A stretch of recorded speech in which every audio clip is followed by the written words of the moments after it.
Rise of Skywalker is the final film in a trilogy of trilogies, though arguably these last three films were completely unnecessary, as the story was complete with Return of the Jedi. I wouldn't be against a sequel trilogy if it told a meaningful story that built off the foundations of the previous films, and the story of a reformed stormtrooper could have been a very interesting perspective to explore. There's enough extended universe material that they could have told any kind of story in any time period, but they decided to tack on this third trilogy to the end of an already completed story, while adding nothing of value to the overarching narrative. Going into The Force Awakens, I was cautiously optimistic, and despite a distracting number of parallels to A New Hope, which border on plagiarism, overall I was fine with it when I walked out of the theater. The more I thought about the film, however, the movie started to sit right with me less and less, and I saw criticisms against it that showed me this movie wasn't as good as I thought it was. The movie had succeeded in its goal. I was blinded by nostalgia and a desperate hope for Star Wars to be good again after the prequels kind of turned the series into a joke. Chewie, we're home. By the time The Last Jedi rolled around, I had grown to hate The Force Awakens and opted to skip the new film. It seems as though I made the right decision, as it turned out to be the worst Star Wars movie to date based on fan reception. Reviews from other YouTubers critically analyzing the film were overwhelmingly negative, and this led me to being curious enough to waste my New Year's Eve watching it online. It was worse than I could have possibly imagined. I might have made a video on it if I had my channel back then, but at this point I don't feel like I could really add anything to the discussion that hasn't already been said by better people. Even if I did find something new, it would be like finding sand in a desert. There's already so much wrong with TLJ that any new discoveries wouldn't be significant or surprising. Since then, Solo came out, and it was the first Star Wars movie to financially flop at the box office. It's not directly related to the discussion, but I just wanted to bring that up. It wasn't good either. With all that in mind, my expectations for this new movie were as low as they can get, and the leaks didn't help curb my pessimism.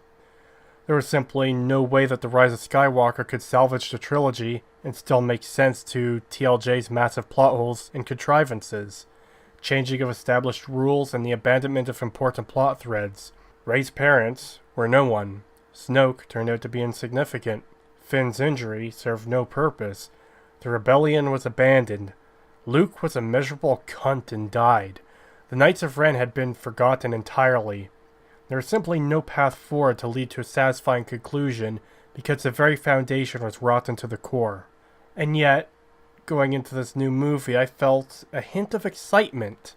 Not that I thought it was going to be good, because I didn't, but I was excited for the inevitable shit show to come. I was so apathetic that I expected to be laughing at its awfulness, but I ain't fucking laughing now. This movie completes the destruction of the original trilogy that TFA started. Everything the heroes fought for, all their sacrifices and accomplishments, have been undone. In TFA, the defeat of the Empire is made meaningless by the Republic collapsing and a new, stronger version of the Empire rising to power in just 30 years. In TLJ, Luke Skywalker, an iconic cultural hero for generations, was reduced to a miserable and cowardly hermit who nearly murdered his nephew in his sleep, which set off a chain of events that led to the rise of the First Order. Instead of confronting the problem he caused, he exiled himself to die alone and end the Jedi. In Rise of Skywalker, even Anakin's sacrifice in the climax of Return of the Jedi is made meaningless. Somehow falling hundreds of kilometers and being engulfed in an explosion didn't kill the Emperor. It just kind of put him to sleep for a couple years, and he apparently manipulated things from behind the scenes ever since. I suppose I'm getting a bit ahead of myself right now, though, so let's start at the beginning. Right out of the gate, there's trouble. The title crawl hilariously starts with, "The Dead Speak." I get that Star Wars titles have always been corny, but this line felt out of place to me. I'm not going to dwell on that point, however, I just found it amusing. The real issue here, and this is the one we knew prior to release, is the fact that Palpatine is indeed back. This certainly wasn't part of the original plan for the series, and is only here because some round-headed moron killed the final boss of the Disney trilogy in the second movie. Desperate for a new big bad to give Kylo Ren his redemption arc, the hack writers resurrected the Emperor simply because he's iconic nostalgia bait. I've been looking forward to tearing into Palpatine's return, but I have to put that back into the fridge for just a few more minutes, because I need to talk about the rest of this first. There's a few things to take note of here, as we'll be returning to them later on. Palpatine sends a message to the galaxy. Rey is the last hope of the Jedi, because of course she is. And Kylo Ren is on a mission to find and destroy Palpatine. This also means that because Palpatine has broadcasted his return to the entire galaxy, anyone who opposes him can now prepare and pose a threat to his plans. What would have happened if he had just waited till he was ready and the heroes were none the wiser? Following the title crawl, we're treated to a scene of Kylo Ren murdering a bunch of randos. This is actually one of the scenes from the trailers, so I'm a bit surprised to see it so soon. I thought it might have been a bit more significant than a throwaway scene. The choreography is also hilariously bad.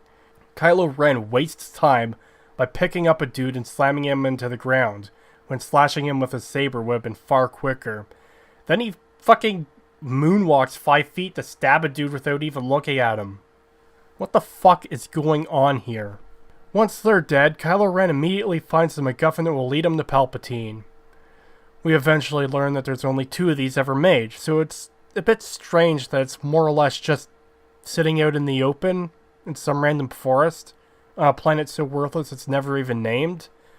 It's not a grand temple in a place like Korriban or something. It's just in a stone box in some forest on some planet. Okay. You'd think acquiring such an object would be a much more significant event, but it happens literally in the first 2 minutes of the movie. As this is a trilogy, it might have made more sense if Kylo Ren had gotten it in one of the 2 previous movies. Maybe after some trials and tribulations. Maybe after solving some ancient Sith riddle, or proving his connection to the dark side. But we all know how those movies turned out, so J.J. Binks just had to shove it into the first couple minutes of this one. It just cheapens the accomplishment of finding something meant to be so rare. Kylo flies completely alone to the Emperor's hiding place with the intent to kill him. Remember how I said we'd be returning to the title crawl? Well, here's our first stop.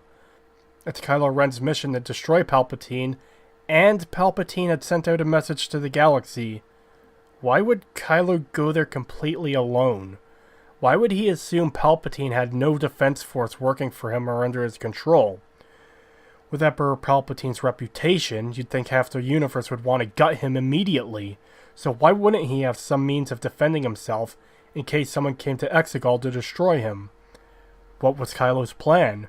What if he came out of hyperspace to find a fleet of 30 million Star Destroyers, and they all just fired on him at once? It sure is lucky Palpatine wanted to use Kylo instead of destroy him. In fact, worse than that, we learned that Palpatine was in control of Snoke the entire time too. This is another detail to keep in mind for much later. Palpatine tells Kylo that he is every voice Kylo has ever heard inside his head, while mimicking Snoke and Darth Vader. In fact, we see a tank full of dormant Snoke clones, which alone raises a plethora of issues. So the Emperor can now just clone super powerful Force users, and I assume either control them or have them be totally subservient to him? In that case, why wouldn't Palpatine clone hundreds of thousands of these guys to fight for him? This is actually extremely significant. Snoke was shown in no uncertain terms to have immense power. You're not doing this. The effort would kill you.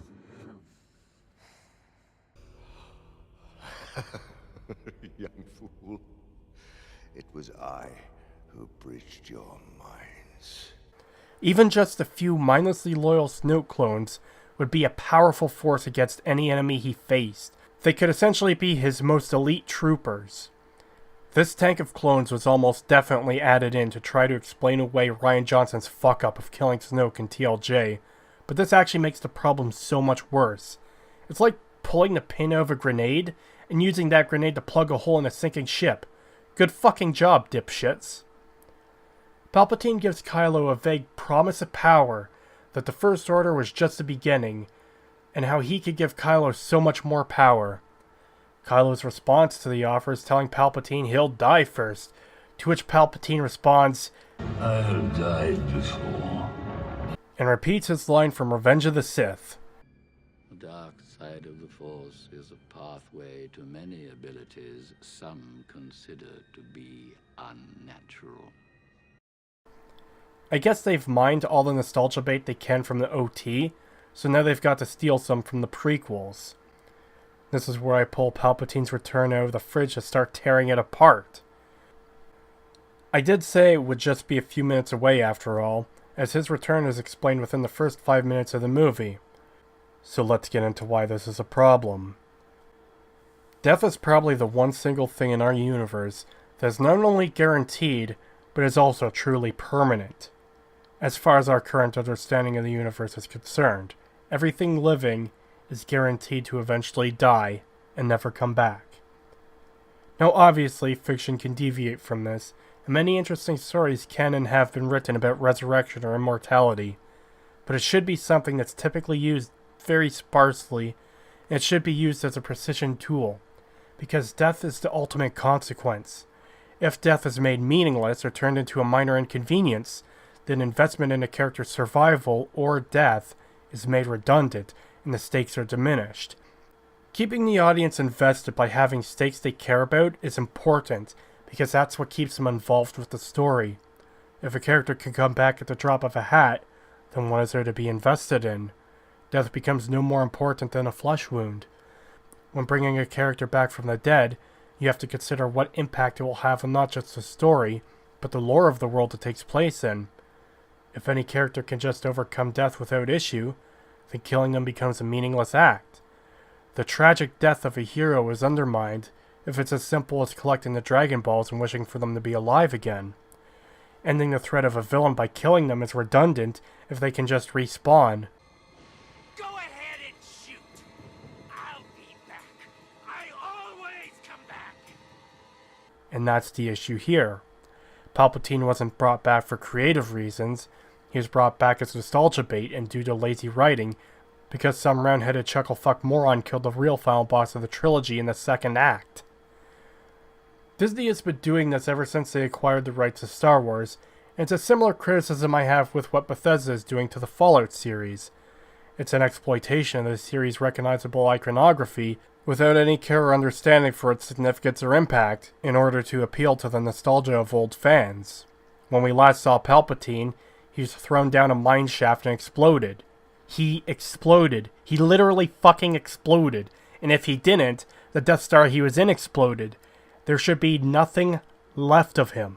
Palpatine's death was deeply significant to the characters and the world of Star Wars. Luke nearly fell to the dark side in facing him, but resisted giving in to his anger and hate. Darth Vader, one of the most evil men in the universe, redeemed himself by giving his life to kill the Emperor. But oh wait, no, the Emperor survived, or I guess self-resurrected himself? Okay. So why aren't other Sith Lords doing this? What's to stop Palpatine from doing it again? Force ghosts were meant to show that those in tune with the light side of the Force could remain conscious beyond death, something the Sith were unable to do. Palpatine wanted to live forever, and that's what made it ironic. His wish for infinite power and eternal life was his own undoing, and prevented him from achieving the ability to persist after death. But nope, fuck all that shit. Palpatine is back because fuck you. Everything that happened was meaningless. Who cares if that doesn't make sense? Don't think about it. Now fucking give us money. Don't ask questions. Just consume product and then get excited for next products. After Palpatine's lazy callback to the prequels, Kylo ignites his lightsaber again and holds it up to Palpatine's face. You know, instead of just killing him, which was his whole reason for coming here. Palpatine sure is lucky Kylo didn't kill him then and there, and might have ruined all of his plans. Oh, wait, no, that's right. Palpatine can go back from death now, so it's fucking meaningless. Kylo asks what Palpatine could give him, to which Palpy responds with, Everything. A new empire. He wiggles his fingers, and a million bajillion cajillion septillion Star Destroyers just pop out of the fucking ground and rise into the sky, where they'll all sit for the rest of the movie, except maybe one or two here or there. But again, I'm getting ahead of myself. This shot is so ridiculous and absurd, you really have to wonder who thought it was a good idea. It raises so many questions. So all these things were underground? Why? What practical reason could there be for an entire fleet of massive starships to be stored underground? Was he trying to hide them? On the hidden Sith planet that requires an incredibly rare and hard to find device to reach? You'd think no one would be able to reach this place, and even if they did, the massive fleet could just blow them away in an instant. Also, wouldn't there be danger in just making them smash through the ground? How did they get all the materials and equipment to build these things to this remote and extremely hard to access part of the universe? How did they fit all of them underground? Where did all the people come from to man them? The First Order was stealing children for their army, sure. But did they send a portion of them to this place? Why? How? Next, Palpy tells Kylo in no uncertain terms to kill Rey. This is very important. It comes into play later on, so just keep that little detail in mind for now. Palpy tells Kylo to end the Jedi, and tells him he'll rule the universe as the new Emperor, as well as giving a warning that Rey isn't who he thinks she is. When Kylo asks who she is then, Palpy just smiles menacingly. Next we cut to the Millennium Falcon going through hyperspace. We see Chewie playing that game with Finn and Poe. And we're introduced to a new slug monster thing who has a combined screen time of maybe a minute and a half. No, I'm not talking about Rose Tico. This is a different slug monster. Either way, we'll just ignore him because he's completely irrelevant and serves absolutely no purpose to the story. We see the Falcon approaching a giant chunk of ice in space. Huh, not even 10 minutes into the movie, and already we see 2 of the trailer shots. Nothing necessarily wrong with it, it's just an observation.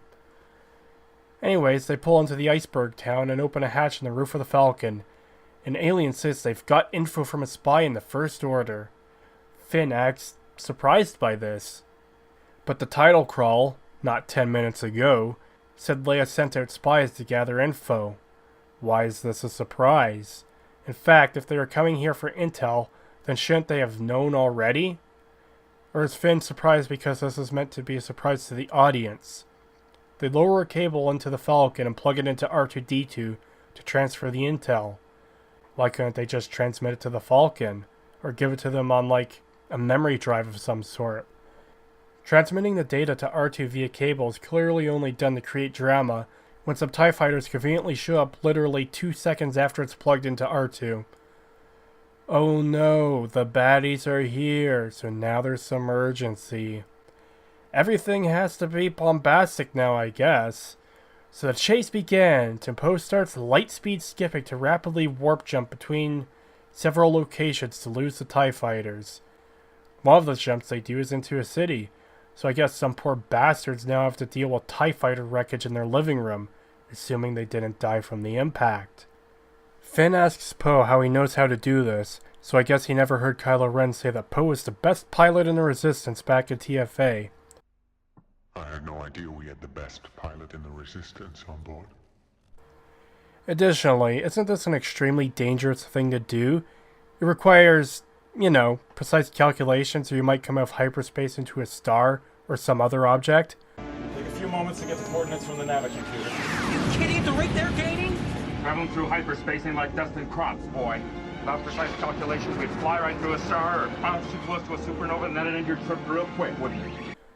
Is it this their solution to the tracker introduced in TLJ? Each time Poe comes out of hyperspace, he's at a planet of some sort. If his split-second calculations were off even slightly, it would have been game over for them. Even stranger is that TIE fighters, which are intended to be short-range craft, tasked with defending larger ships, are now capable of performing warp jumps and tracking ships through hyperspace. I guess since it looks pretty, Disney is hoping we don't think too much about these implications. After that, we see Rey meditating with rocks floating around her. She's repeating the words, "Be with me," which we find out momentarily refers to the fallen Jedi, but she gives up saying they're not with her. See, guys? She failed at something. I guess she's not a Mary Sue anymore. Rey's being trained by Leia, but she's starting to think that it's impossible to hear the voices of past Jedi. Leia tells her that nothing is impossible, and considering the rest of this movie, I've got to wonder if the filmmakers meant it literally. Rey says she's going to do the training course. Leia gives Anakin's lightsaber to... Wait a second, what the fuck? Anakin's lightsaber? The one that fucking exploded in the previous movie? How? Why? Sure, sometime it's clearly passed since The Last Jedi, but come the fuck on. This nostalgia baiting is just getting more and more contrived. You'd think a lightsaber that exploded couldn't just be taped back together and be as good as new. And oh, would you look at that. Another shot from the trailer. I don't feel like there's much of note to mention here quite yet. It's just Rey running through a forest, deflecting lasers from that training ball from A New Hope, and she collects a ribbon. This cuts to Kylo once again worshipping Vader's helmet. He seems to channel a force through it and disrupts Rey's training. She trips, has trouble deflecting the shots from the droid, and frantically tries to destroy it, cutting down several trees before managing to impale it on a stick. Rey starts to have visions of her parents abandoning her, Kylo offering his hand, the Emperor's evil throne, herself on that throne, herself with a red lightsaber, and I think Kylo has a vision of Luke and of himself killing Han Solo. She also accidentally crushes a soccer ball droid with a tree and fails to finish the training course. Rey gives Anakin's lightsaber back to Leia and says she'll learn Luke's lightsaber one day. But it's not Luke's saber, it's Anakin's. Yeah, Luke used it in the OT, and Rey's been using it since. But Luke had his own lightsaber in Return of the Jedi, and this isn't it. Some rando informs Leia the Falcon hasn't arrived yet. There's a scene transition to Rey reading a book, and she happens to find a page displaying the artifact Kylo found at the start of the movie. You know, less than 15 minutes ago. Another rando appears to tell her the Falcon has arrived, literally less than a minute after we heard it hasn't arrived yet. This isn't necessarily an issue, but I've got to wonder what point there was to telling us the Falcon hasn't arrived yet, if we're just going to be told it has arrived literally 40 seconds later. It seems really redundant if there's no impact or consequence to it. Now I know we're not too far into the movie yet, but already look at everything that has happened. This breakdown pacing feels like we're being rushed from scene to scene, with little time to process what happens before you're on to the next thing. It's almost like they're rushing through about 2 movies worth of setup for this final one. It doesn't really stop either, most of the movie is like this. The Falcon lands and is on fire. Poe aggressively approaches Rey, telling her they could have used her help out there, eventually saying she's the best fighter they have, and they need her out there, not back at the base. I guess since they threw in a training scene, it's fine to just say she's their best fighter. As much as I'd like to get into the whole Mary Sue thing here, there's a better time and place for it, and I'm sure everyone who has seen this movie has a good guess of where that time might be. Also, it's quick and easy to miss, but Poe says, "You're here training. For what?" All jokes about her already being super powerful and knowledgeable by default aside, it actually would make sense for her to do some training at some point in the trilogy, but the previous movies skip that entirely, so they have to awkwardly shove it in here quickly, and either way, it's far too late for that. She's already better at everything than the characters in the OT or the prequels. She's a better pilot, she's a better fighter, both with a lightsaber and a blaster, and has force powers greater than Jedi Masters who have trained all their lives. So any training scene included this late into the game is so redundant that it feels like a formality more than anything else at this point. Oh yeah, Poe and Rey argue a bit about the Falcon being on fire and BB-8 being damaged for some comic relief. During this argument, Rey asks if there's a spy, which really raises the question of why Finn was so surprised to find there was a spy.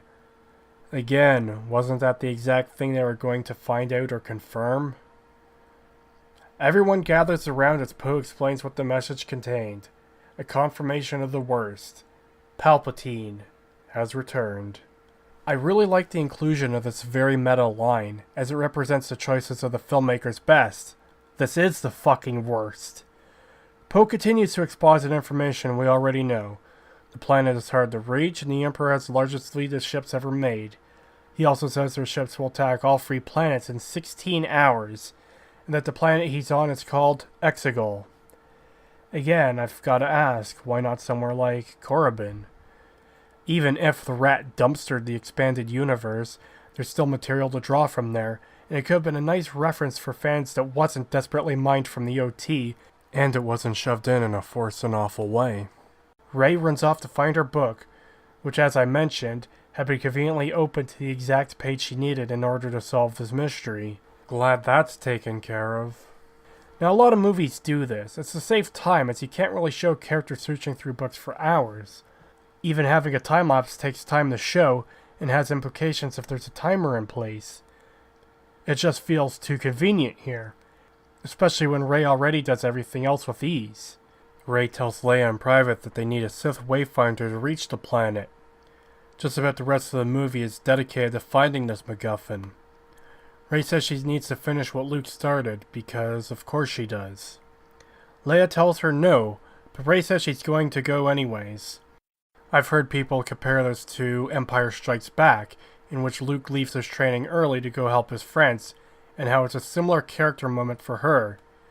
Let me debunk this stupidity really quickly. Luke was really just scratching the surface of his training and had a lot of personal strife to overcome, and on top of that, his friends were being used as bait and a trap for him. Darth Vader and the Emperor were trying to turn him to the dark side. Rey doesn't really have to deal with any of that at this point. Sure, she can't hear the spirits of the fallen Jedi, but besides that, she's far more powerful than any Jedi we've seen to date, except maybe Yoda, and her most intense personal baggage at the moment is thinking she's a no-one who comes from nowhere, despite being a prodigy at literally everything she does. Now maybe Leia knows some things about her that isn't revealed yet, but thanks to the shitty writing making her absurdly OP, she actually is the best chance to stop Palpatine. Rey intends to continue the search alone, which I can only assume is because she thinks it's too dangerous to bring her friends along, even though the mission would be impossible without them. Like, let's say she ran into a squadron of TIE fighters. If she's alone, there'd be no one to man the guns to shoot them down. Guess you're SOL then. And there's a small moment to appreciate here, however brief it is. Poe, Finn, Chewie, C-3PO, and BB-8 all insist on going. It almost seems like there's an attempt to build a feeling of friendship and chemistry between these characters. But it doesn't really last long. Jar Jar Tico shows up and Finn asks her to go with them, but she says she can't. This essentially writes her out for basically the rest of the movie. This is a good thing. This is another moment to appreciate. I should mention, this isn't a slight towards the actress who plays her. I'm not going to fault someone for being given a shitty role. Everyone had a shitty role in TLJ. Chewie was a fucking Uber driver, for Christ's sake. Before they leave, Leia gives Anakin's lightsaber to Rey and they hug. I'll be honest, I thought this was a repurposed shot from TFA at first, but after comparing them, it doesn't seem to be. They take off in the Millennium Falcon, and there's a transition to Kylo Ren's helmet being repaired as the Knights of Ren watch over it. This strikes me as a not-so-subtle jab at a certain round-headed exceptional individual, literally undoing what was done in the previous film. Also, hey, the Knights of Ren do actually exist, and they weren't the fever dream or hallucination I had. I was beginning to think they'd never actually show up, having only 5 entire seconds of screen time in TFA, not even mentioned in TLJ. Let's hope they utilize them in unique and interesting ways, and aren't just faceless menacing bad guys in unique costumes, but are otherwise generic enemies. After reaching a Star Destroyer, they're shown marching down a hall, and a stormtrooper even says, it's the Knights of Ren. Because odds are, most audience members might not even remember their extremely brief 5-second cameo from TFA. Kylo drops the head of the alien dude from the iceberg town on a table, and tells the never-before-seen First Order Council that there's a traitor in their ranks. Ren explains that the ships provided on Exegol will turn the First Order into a true empire. A rando speaks up and says it sounds like the Allies in Exegol sound like a cult. He asks if the fleet is supposed to be a gift, and what Palpy is asking for in return. You know, perfectly reasonable questions. Kylo Force chokes him and pins him to the ceiling. I suppose it's meant to be a callback to A New Hope, but even more extreme. The fact they also think Palpatine's resources will improve their fleet 10,000-fold is also hard to imagine. From the end of TLJ, it seemed like the First Order were already the dominant force in the galaxy. The Falcon lands on a desert planet, and the group approaches the last coordinates that Luke left behind. As they crest a hill, they find a massive celebration taking place. C-3PO explains that it's an event that takes place only once every 42 years. Finn sarcastically remarks that it's lucky, and C-3PO goes on to explain some unnecessary information about it. The entire group does a slow turn to look at him, and C-3PO is oblivious as to why, and he turns as well, thinking they're looking at something behind him. There isn't too much significant about this, it's just another little thing to appreciate. It's a joke that seems more in place with the OT, rather than awkwardly trying to do Marvel humor and failing miserably. Enjoy it while you can, because it's mostly all downhill from here. They travel through the crowd with no clear goal in mind. They're looking for something, but they don't know what they're looking for. It's not like they just expect to find the Wayfinder sitting out in the open, but I guess you couldn't really blame them considering Kylo was lucky enough to do so. Rey stops to observe some creepy-looking alien pig children, and an alien gives her some beads. She tells Rey her name, and says she'd be honored to know Rey's family name, to which she pauses and says she doesn't have one. I'm sure this will lead into a totally shocking, surprising, unexpected, unforeseen, and impossible to guess revelation about her. Just then, Kylo uses the Force to grab her booty from across the universe to have a chat. So is Kylo as strong as Snoke now? He says that Palpy wants her dead. She retorts that he's serving a new master, but Kylo says he's got other plans, and threatens that the next time they meet, Rey will take his hand and join him, or die. It's strange he's offering her a choice, considering he's so adamant about killing her at the end of the last movie. Blow that piece of junk out of the sky! It's almost like there are no plans for this trilogy, and each movie is being written by different people with different goals and intentions in mind. He then violently grabs at her and pulls the beads off her neck. Let me say that again. He pulls the beads off her neck and is holding them in his hand. This isn't an illusion. This isn't a visual metaphor. He physically pulled an object through the countless light years of space between Rey and his Star Destroyer. I'm honestly at a loss for words. This ability has massive implications for the Star Wars universe, but I'm going to give the benefit of the doubt and assume that it requires two Force users to be connected like Rey and Kylo, as opposed to just one Force user connecting to any regular person. Even then, what's to stop a remote assassination of a Jedi or a Sith while they're asleep? Just connect, drop a bomb in their room, and disconnect. What about sending important supplies? Seems trivial when you could teleport fragile equipment through the aether to the recipient. Kylo has the beads analyzed and they find the location of Rey and the others.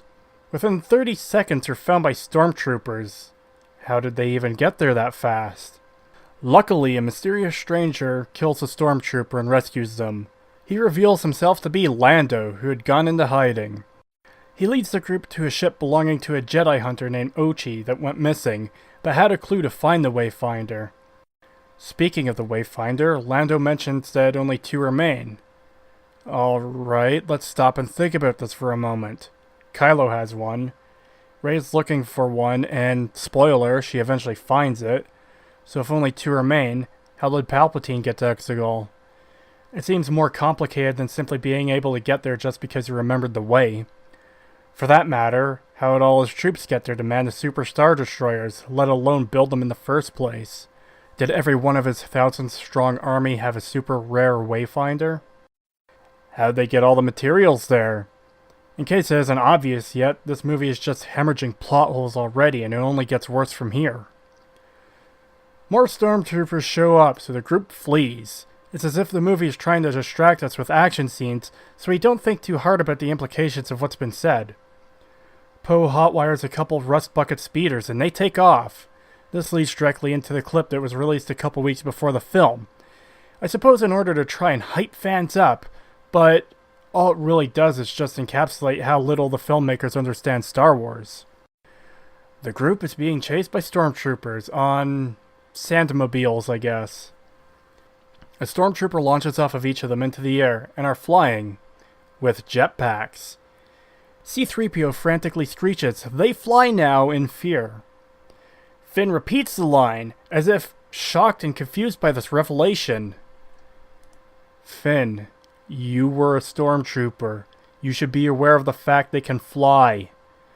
Poe then repeats the line again, with a tone of annoyed acceptance of this fact. What I want to know is, why is this a shock to any of them? Jetpacks have been around since the prequels, and arguably they could have been around a whole lot longer in the timeline prior to that. This doesn't seem like a new advancement by any means. Sure, we might not have seen stormtroopers use jetpacks before in the movies, but it's entirely possible they're part of a combat unit that we just haven't seen before, since they didn't fit any of the skirmishes in the films. They seem more like a unit that would be deployed when there's the proper utility for it. Much in the same way you wouldn't send snipers to fight in close quarters combat against melee opponents.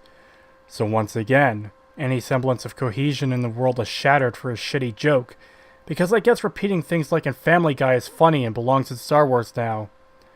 Honestly, I actually feel fucking embarrassed even listening to this scene. The action is pretty to look at, but all four stormtroopers chasing them are just an inconvenience which are easily dispatched, and not once did I ever feel the heroes were threatened. The heroes fall off their vehicle and land in a pit of black quicksand. Before they go under, Finn tries to tell Rey something, but it's cut off as they all sink into the ground. Apparently it's not that deep, and they all just slide through into some tunnels made by what we discover is a horrifying snake creature. No, I'm not talking about Rose Tico. This is a different horrifying snake creature. Rey asks Finn what he was going to say, but he says he'll tell her later. On this one, I'm just going to skip ahead and get it out of the way now. This trope becomes a running gag that comes up another 2 or so times throughout the movie, but is never resolved. I guess they thought it was funny, but I just found it fucking annoying. Within seconds, they find Ochi's Cadillac in the tunnels. Then Ochi himself. They find his magic dagger. C-3PO reads it and says it contains the location of the Wayfinder, but he can't say it due to some stupid programming rule that forbids him from translating the Sith language. Before any plan of action can be decided upon, the horrible monster that created the tunnels appears. It looks like it's going to kill them, but Rey prevents them from attacking it. This very clearly angry creature, which is clearly an apex predator, just lets Rey approach it. This makes absolutely no sense. It has no way of knowing Rey's intentions, nor would any apex predator allow other beings to invade its territory.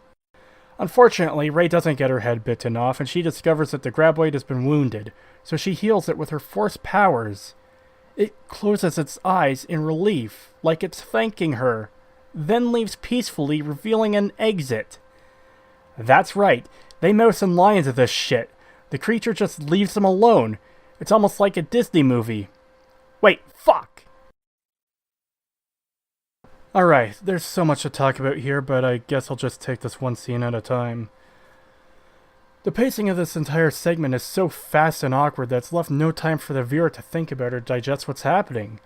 They, by sheer coincidence, happen to stumble upon a festival that only happens once every 42 years. There's clumsy foreshadowing of Rey's family name. Kylo calls Rey and breaks the rules of the Force yet again. They're almost immediately caught by stormtroopers, who are somehow able to mobilize despite Kylo's flagship being potential light years away. Lando just so happens to have made it there first and had time to get in disguise and waited to conveniently rescue them. He exposits and we're distracted by a fancy-looking action scene. The group sinks into the ground and then they find the dagger, which C-3PO inconveniently can't translate, and then finally make peace with a giant danger noodle to escape the tunnels. The whole movie is stuck in this breakneck pace, and when I walked out of the theater, I had trouble remembering just what exactly happened. I had a vague outline, but that was it. This film is constantly moving a mile a minute and giving no time for the characters to develop or form meaningful relationships because there's so much ground to cover that the previous films neglected. Now don't take this as me excusing the film for this issue, because I'm not. But Rise of Skywalker was going to be awful no matter which way it turned out, due to being the final film in a trilogy, and the previous films were a complete mess that accomplished nothing.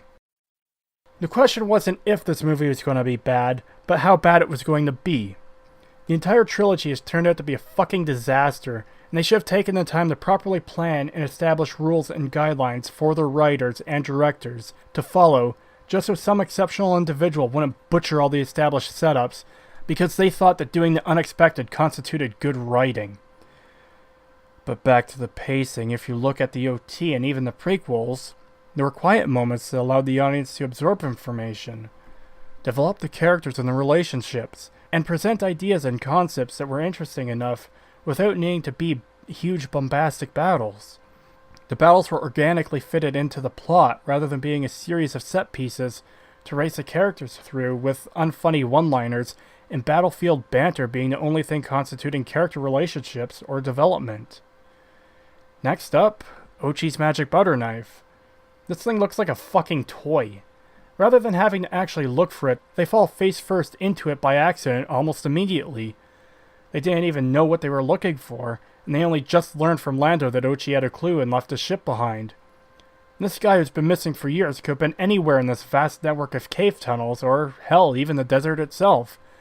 But they go to search for his clue, and find him immediately after landing in the exact sandpit he was dragged into and died a few short meters away from. Instead of a series of insanely lucky coincidences that trivialized the journey, it would have made more sense if Ochi had been dead in his ship, but nobody found the clue to the Wayfinder in a hidden compartment, or if he was living as a hermit that just got tired of being involved with this dumb shit and locked the knife away somewhere in his house. But I guess if they did that, we wouldn't be able to see Rey's new superpower, which is Force Healing. She can just use the Force to heal grievous injuries now. I recently did a video responding to A Guide to the Last Jedi by Neryl, and one of the dumb fucking strawman arguments he makes in that video is that critics of the new movies don't like new abilities being added, because they're new. This is a stupid fucking argument. People don't hate these things because they're new. People hate new abilities that break the rules or trivialize things that were once major plot points. It can retroactively make old characters look stupid or incompetent. See, when adding new powers, abilities, technology, and so forth to a universe, you have to be careful that it doesn't cause issues with previous installments or established canon. It's easy for a writer to give a character access to a never-before-seen power or ability, especially if the character has been written into a corner, but they must be careful of the implication it has on past events. The healing power is a prime example of that. I don't hate it because it's new, I hate it because it's damaging to the consistency of the series' lore and rules. The utility it could have had in previous movies, and the significant impact it has on events and characters is immense, and would change the course of the entire saga had it existed. Before I dive too deeply into that, let me use an example from the prequels. Early into The Phantom Menace, there's a scene where Obi-Wan and Qui-Gon Jinn both run away at super fast speed, because they're fighting droids with shields they can't penetrate. This is an ability we never see again, even though there's multiple cases, even in the same movie, where running somewhere really fast would have been incredibly useful. Because we're shown this ability once and it's never used again, even in life or death situations, the characters seem stupid for not using it. Rather than being a cohesive part of the universe, this ability becomes a quick fix for one problem created by the writers, but leaves a plot hole by not being applied to any other situation where it could be relevant. This is bad writing. It shows that the writers think consistency doesn't matter. Just the drama surrounding each situation, which is difficult to become invested in when the rules fluctuate without meaning or purpose. A better writer could have gotten a Jedi out of the situation without adding an ability that breaks the writing later in the movie, or even rewritten the scenario to not require a new power that could cause potential issues in the future. I said this in my Fallout 4 analysis, and I'll say it again here. Our understanding and investment in the stakes set in these fictional worlds are based off the things we're shown and told by the source material. These are some of the most important core aspects of writing because they're what keeps an audience interested and engaged in a piece of media. If the rules fluctuate or bend without rhyme or reason, their understanding is shattered. You're telling the audience that paying attention to the details doesn't matter, because you're going to do whatever you want to force dramatic scenes to happen, regardless of how little sense it makes within that universe. If the audience knows it's pointless to learn the rules of the universe because there's no consistency, it becomes increasingly difficult to become invested. For the sake of clarity, I'm not talking about twists, or, as much as this phrase has become reviled in recent years, subversion of expectations. At least when it's done properly. But I'm referring to the logical internal consistency. In Die Hard, you don't expect gravity to spontaneously stop working. In Lord of the Rings, you don't expect Gandalf to pull out a shotgun and start shooting orcs. In Snatch, you don't expect Bricktop to wiggle his fingers and use fairy magic to summon woodland creatures to prepare a tea party. In Fallout 4, you don't expect ghouls to not need food or water to survive. Oh, son of a bitch! Now these are all rather extreme and absurd examples, but I hope I'm getting my point across. Without rules, any story can devolve into a mishmash of shallow set-piece battles across the screen at all times, with no meaning or cohesion. Let's take Game of Thrones as an example. At the end of Season 1, Ned Stark is executed. This subverted people's expectations because he was the protagonist of the show, and our understanding of fantasy entertainment is the hero always survives. That there would be something to prove his innocence or something to save him from death at the last second. But it didn't, and his death makes total sense in the context of the setting and characters involved, and it has a profound impact on Westeros. This also informs the audience that no one is safe. If the main character can die, then anyone else can die as well. Character deaths can be shocking and you might not see them coming, but they made sense within the framework of Game of Thrones' established rules and themes. But then the integrity of the series' lore started breaking down. The writing got lazy. The defensive capabilities of armor started shifting every which way to guarantee a character's survival, or to kill someone off for shock value. The power of weapons and even dragon breath became inconsistent for the sake of convenience, no matter how illogical.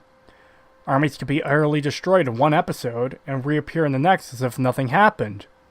What we had come to understand about the world was tossed into the garbage for the sake of cheap and unsatisfying thrills. Character deaths were faked out time and time again to instill a false sense of danger and drama, while characters not important to the story were spontaneously killed off for shock value. Logic was twisted for the sake of subverting expectations, rather than subversion being used as a tool to take a scenario or story in an unexpected but logically consistent direction. Audience investment was ruined as a result. It was impossible to become invested in the series' stakes, since Game of Thrones became a game of shit happening for meaningless shock value or to move the plot along in a specific direction, without the proper build-up to make it work. What investment is there to be had in a character if they cannot die? You know they will survive any battle or fight they get into. So where are the stakes when an army can be wiped out and respawn in the next episode?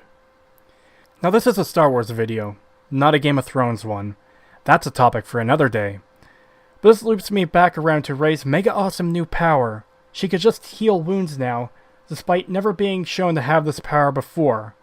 I sure am glad that there is never a point in time where healing someone with the Force would have been useful. You know, in situations that might have saved the galaxy. What if Anakin knew how to use the Force to heal someone? That would be a pretty big game changer. He could prevent Padme from dying. He'd have no reason to side with Palpy, and the Jedi would have been able to prevent his coup and execute him to protect the Republic. Or, what if Obi-Wan could have healed Qui-Gon? Having this one extra dude could have radically altered the events in the prequels. Or how about Luke with Darth Vader at the end of Return of the Jedi? How different would the universe have been after the OT if Anakin was alive and able to share his knowledge on the Jedi, or maybe even the Empire's weaknesses and power structure to prevent the First Order from rising to power? If Anakin was still alive in this time period, he would stand as a testament to how evil the Empire, the Sith, and the Dark Side were. I mean, it's already fucking dumb that everyone just forgot, but he'd be living proof. This power is so useful that you'd think it would be taught to most, if not all, Jedi. It's literally the power to save a life, the exact thing Anakin wanted in Revenge of the Sith. Nothing in the new trilogy has shown how Rey even obtained this power. Alright, so let's assume it's something only skilled Force users can learn. So why doesn't Obi-Wan or Yoda use it to save Padme in Revenge of the Sith? See how this one ability being added causes a ripple effect across the entire saga? Again, it's not the fact that it's something new being added, it's the fact that it creates a gaping flaw in the series' internal logic that the entire plot could have been easily prevented. And before anyone brings up the books or comics or games or whatever else, I'm not taking that shit into consideration. It is far more content than one person can reasonably consume. Additionally, a movie should not rely on supplemental material for it to not be bad.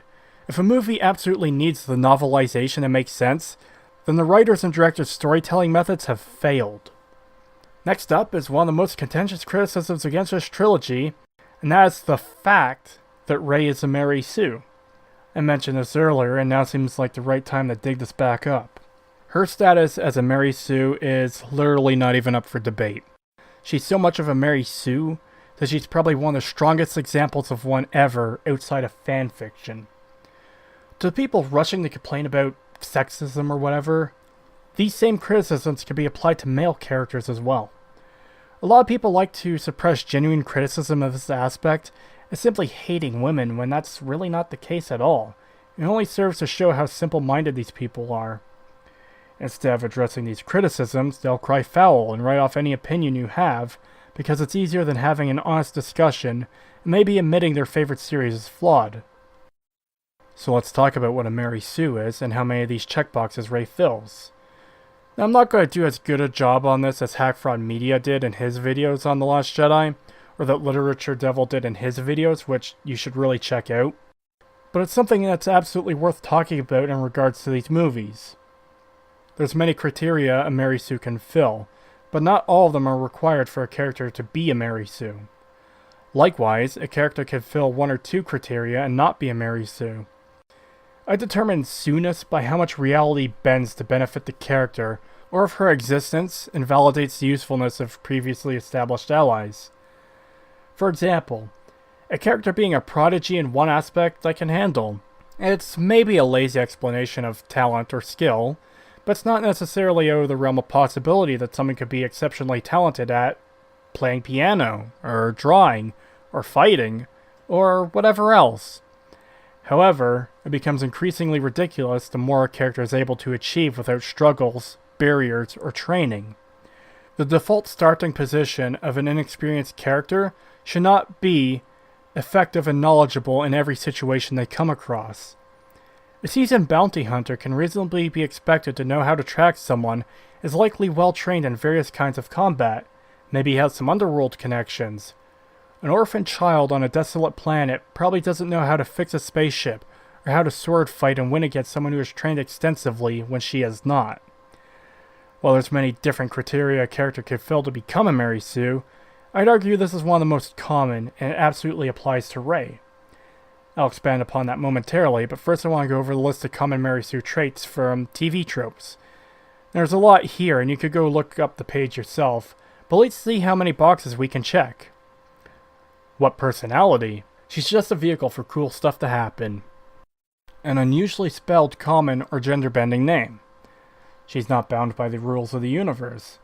She is the chosen one, even if the setting already has one. She has a dark and troubled past and was abandoned by her parents. Most characters give her more attention than anyone else. Good guys never stop praising her, bad guys never stop belittling her, which makes them look bad.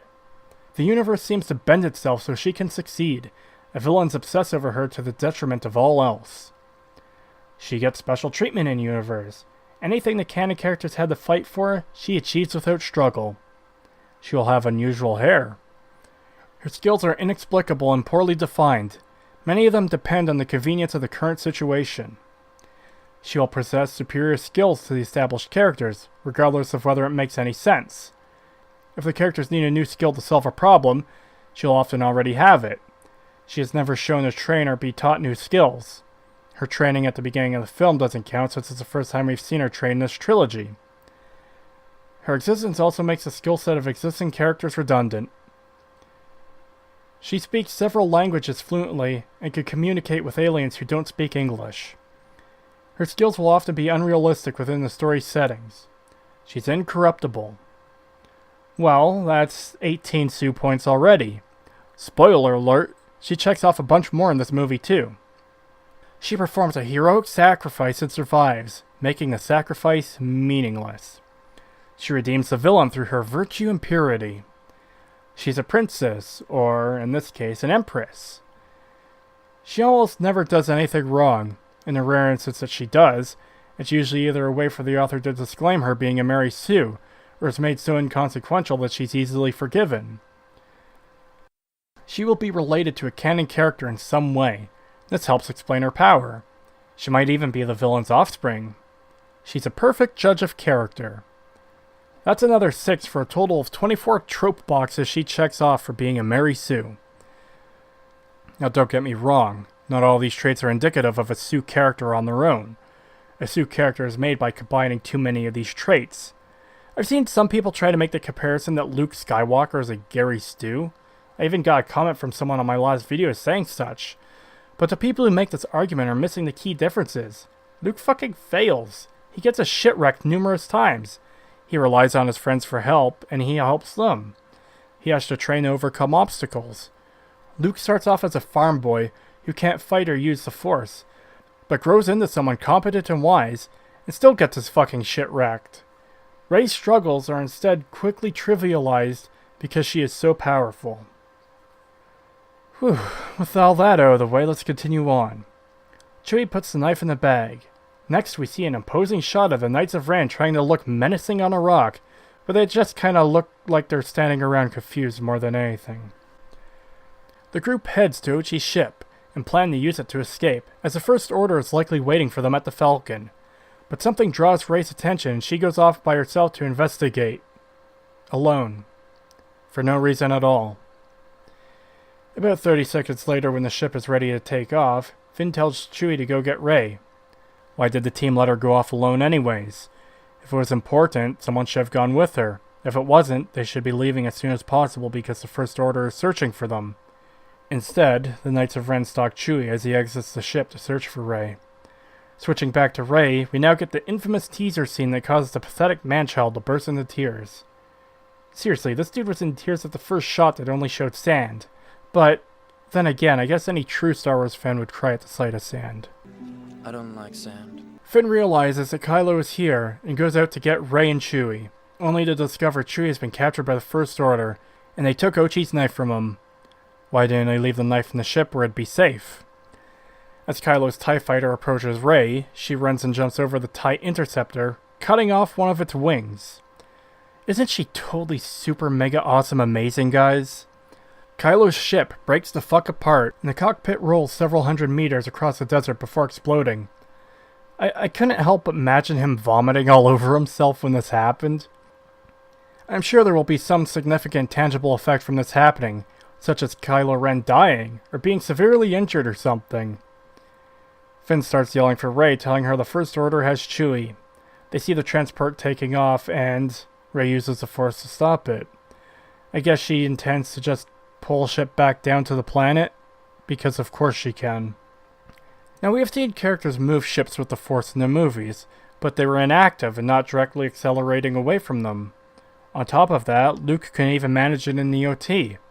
But once again, this is just another skill that Rey can pull out of her ass. This power also raises a question. If a Jedi can use the Force to manipulate active ships, then why weren't these abilities used during the starship battles in any of the previous movies? During the trench run of A New Hope, Darth Vader could have used the Force to slam Luke's ship into the trench instead of waiting for his missiles to lock on. I'm not counting the ridiculous Force powers used by Starkiller in The Force Unleashed here, as I'm judging this movie based on the information presented within the movie entries. The carrier looks like it's going to tear itself apart between her Force and its own acceleration. But oh, wait, no. Kylo Ren is completely unscathed, as if explosions no longer kill people in this universe, and gets into a Force tug-of-war match. It's actually a slightly tense moment since the legacy character we care about is at stake. That only lasts for about 5 seconds. Rey just randomly shoots lightning out of her hands when we've never seen her do it before. Alright. So rather than being a force power that represents the cruelty of someone like Palpy, something it would take a lot of skill and power to use, it could now just happen randomly, if you put too much effort into completely unrelated abilities. Let's hope she doesn't strain herself when trying to heal someone. She might accidentally fry them instead. Rey's soothness is now a parody. She can use extremely rare and powerful abilities without even meaning to. How wonderful is that? This is nothing more but another awful attempt to foreshadow Rey's lineage. What's that? Force lightning? I wonder who she could possibly be related to. Maybe it's Count Dooku. Or Darth Jar Jar. Also, I guess Chewie is dead now. Except, oh wait, he's not, as they reveal a couple minutes from now. If anyone was confused by this moment, I wouldn't blame you for a single second. After all, we only see the second transport in an easily missed shot that lasts for a second. It's literally a blink and you miss it moment. I guess explosions really don't kill people anymore. I get the distinct impression that they only added this shot that shows the second ship to cover for the plot hole that would exist otherwise. Now the obvious response to that statement is going to be, duh, of course they added it in to prevent a plot hole. That's what good screenwriters do. But I wouldn't exactly count a blink and you miss it moment as quality screenwriting, which is why it feels like a last-second addition to cover for this mistake. The greater issue here is the manipulative fake-out death of Chewie, who is likely used due to his nostalgia value to longtime fans. Maybe he was originally killed in this scene, but after reshoots and rewrites it was repurposed into a fake-out death for emotional shock value. It already seems like this trilogy has a vendetta against legacy characters, so why wouldn't they axe this one too? It could have been shocking, but meaningful in numerous ways if it was Finn that was captured instead of Chewie. He's a character that was introduced in this trilogy that people actually care about. He was just about to admit to Rey that he loves her, when he thought they were going to die. If he died because of her fuck-up, it would have been impactful to Rey's character growth. On top of that, his betrayal of First Order would create a sense of urgency for the characters to rescue him once they found out he was still alive, as he would more likely be tortured out of spite. While the audience cares about Chewie, Finn also has a stronger connection to the new cast. Now this scene exists to foreshadow the eventual reveal that Palpy is Rey's grandfather, which implies she might have a predisposition to the dark side, even though in the last movie she was in a nexus of dark side energy and didn't feel at all drawn to it like she does in this movie. Back on the ship, Rey tells Finn about her vision. She saw herself and Kylo Ren on the Sith throne.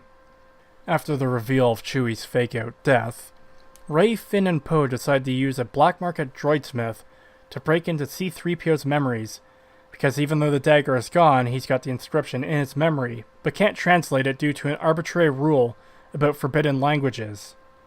This was actually mentioned back in the Graboid's cave when they first got the knife. C-3PO states that there's a way to retrieve the memory that dregs and criminals use on unwitting droids, and Finn immediately goes, "Let's do that!" The delivery is like that of a Futurama joke. Not to imply Futurama is bad, it's fucking amazing, but there's a time and place, and I don't think Star Wars is it.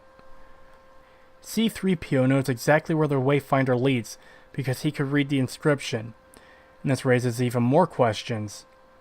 If the Sith language is forbidden, then why can droids even read it in the first place? Also, what sense is there in preventing a droid from translating the Sith language? It isn't some supernatural force that'll turn someone to the dark side if read aloud, and translating the language of an enemy faction is incredibly useful for intercepting communications. It's a redundant ability with a restriction and is worked around by the average droidsmith. The only way this restriction couldn't easily be circumvented is if the droids couldn't read the language and deleted memories of it, as unscrupulous people wouldn't care if their droids' memories had to be extracted. So, C-3PO can't translate it for Rey and the others. Alright, fine. Why can't he set the ship's coordinates himself?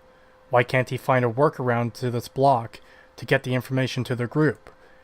C-3PO seems to have an understanding of what the stakes are, so why doesn't he try to drop hints without directly translating it? Even something as contrived as him hinting they had to go to Endor by reminiscing on his time as God of the Ewoks would be better than this trite. Then they introduce this new droid, Dio. Rey reaches out to touch the droid, but it backs off scared, and she comments that someone must have mistreated him, as if he's a thinking, feeling animal. It's entirely irrelevant anyways, because this droid does nothing other than look cute and be toyetic. I'm still in shock that this film is supposed to be the end cap to the train wreck of a trilogy, and despite its breakneck pace, and there's still so much shit to explain, and yet here we're wasting time on this droid that serves no function. On to the next planet, we see several squads of First Order troops breaking down doors and searching houses. The group is sneaking past them, but encounter an angry bitch and her pack of smugglers who have an axe to grind with Poe. In fact, she has so much of an axe to grind with him, she says she wants to see his brains in the snow.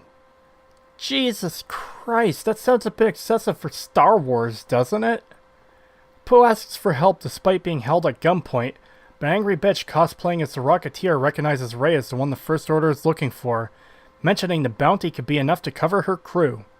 Calling what happens next a fight would be extremely generous. What really happens is Rey knocks the fuck out of everyone in a few short seconds all by herself, before anyone can get a shot off, and before Poe and Finn can even properly react. The Rocketeer pulls a gun on Rey, who in turn pulls her saber. It sure is a good thing the First Order, which is swarming the streets looking for Rey, didn't happen to see her giant fucking glow stick here. Rey asks the Rocketeer for help, which she does even though Rey just kicked the shit out of her and has no real reason to help. She just said she wanted to paint the snow with Poe's brains, but I guess getting knocked in your ass is enough to bury such an axe, and everything is just cool now. It sure is a good thing it all worked out. So the group starts sneaking off to see the droidsmith now. What was his name? Wait, Babu Frick? Fucking what?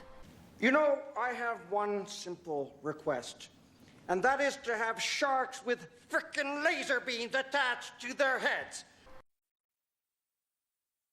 We also get a shot of the Knights of Ren marching down a corridor and stopping for no reason to look menacing for the camera. You know, the Knights of Ren were mentioned back in TFA, so there's a bit of a mystery here. They must be super special and important, especially with their fantastic contribution to the story in TLJ. So this was one of the few things I foolishly had any hope left in. I wasn't expecting much, naturally, but I was hoping they could have become villains who actually posed a threat to Rey. Instead, their entire purpose so far has been to look menacing, which they fail miserably at since they just come off as directionless and utterly confused. Don't worry guys, I'm right there with you. Who the fuck approved any of this shit? So the heroes reach Babu Frick's workshop, and we're told once again that extracting the forbidden memories from C-3PO will cause a full memory wipe. It's mentioned that R2-D2 backs up his memory, but C-3PO claims that it's unreliable. Rey says that he knows the odds better than any of them, and they both know that there's no choice. C-3PO gets contemplative, and says that if they fail now, everything they've done will have been for nothing. He turns and looks at the group.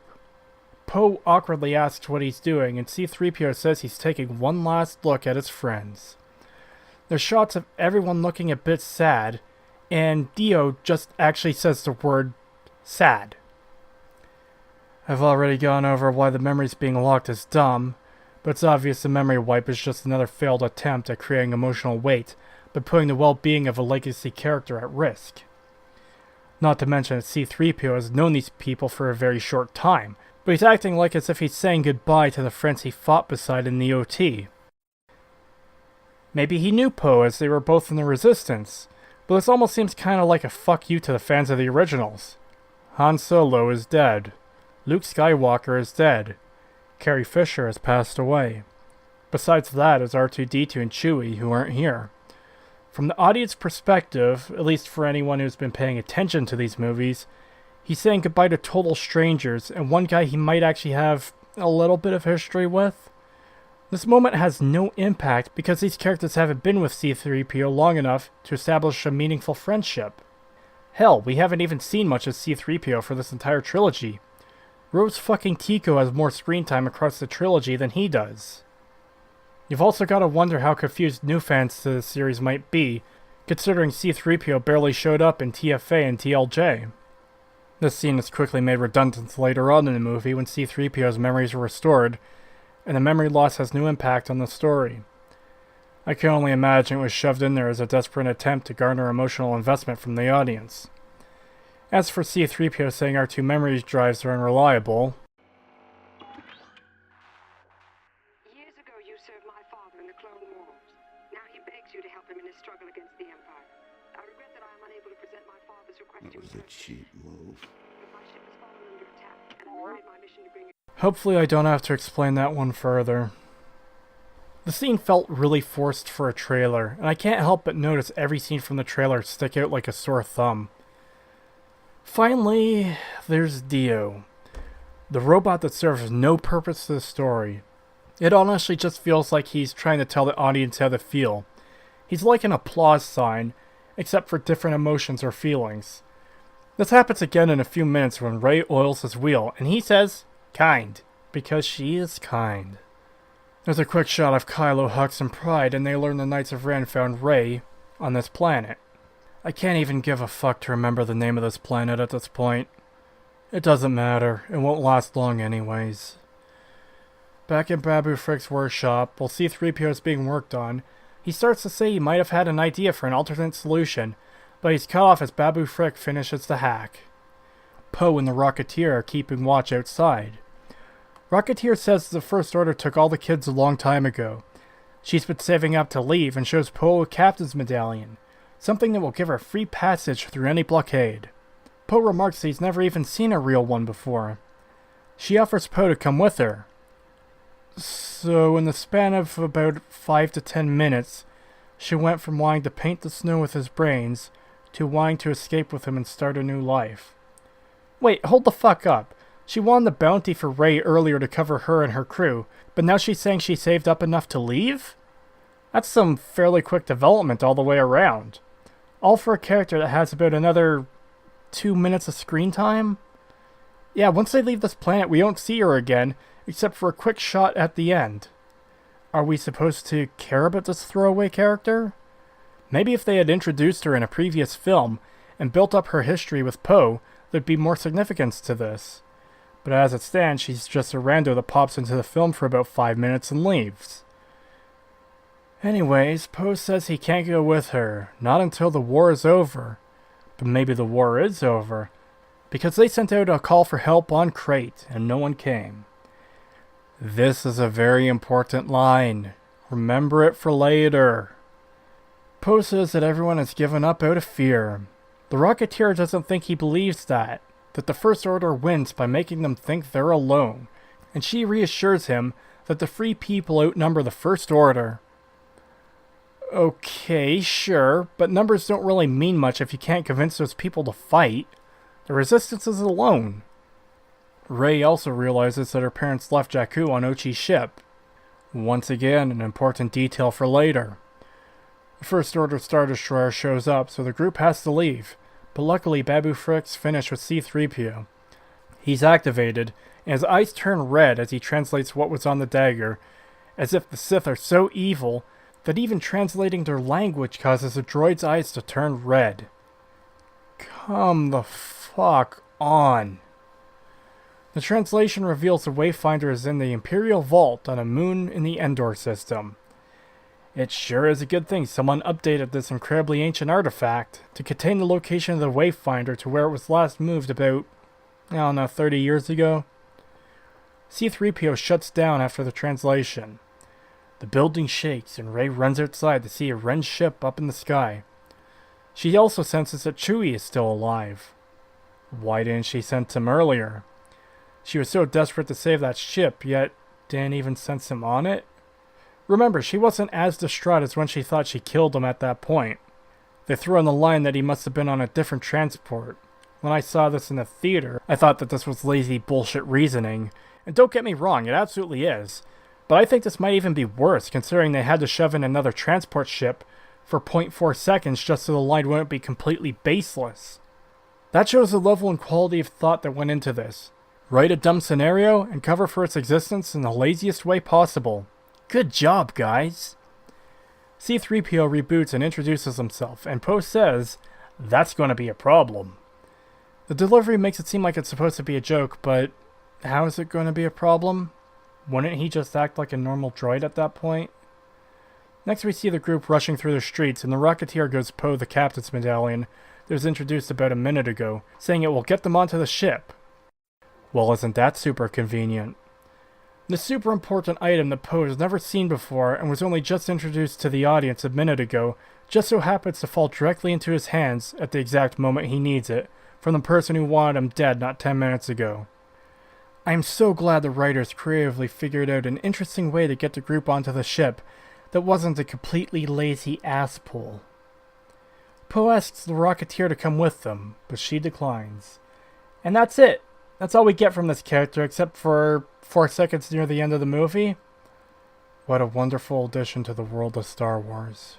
So they get Inochi's ship and take off, which just makes the First Order look woefully incompetent. Kylo has been after Rey's booty for this entire film, and knows she's in the city. So why didn't he put the city on lockdown, thereby preventing any ships from leaving? They have the manpower to station stormtroopers at every hangar bay, and neither Kylo nor any of his men notice or find it suspicious that the moment they show up, another ship takes off. The captain's medallion works, and they're cleared to land on the Star Destroyer.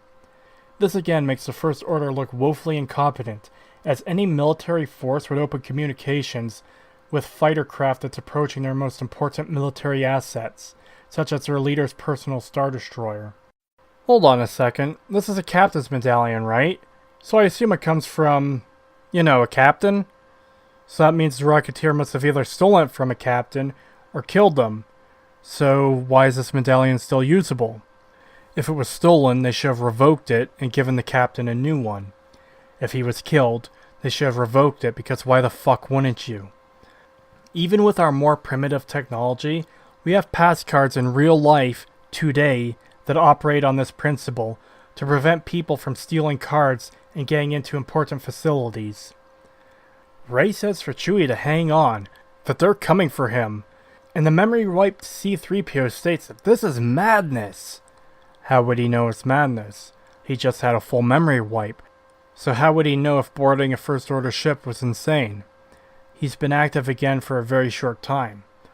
Even if we were going to be generous and say it's, 20 minutes in real time between the activation and this moment, they've still barely been paying any attention to him, and he wouldn't have a point of reference for what the First Order even is, so how can he be scared here?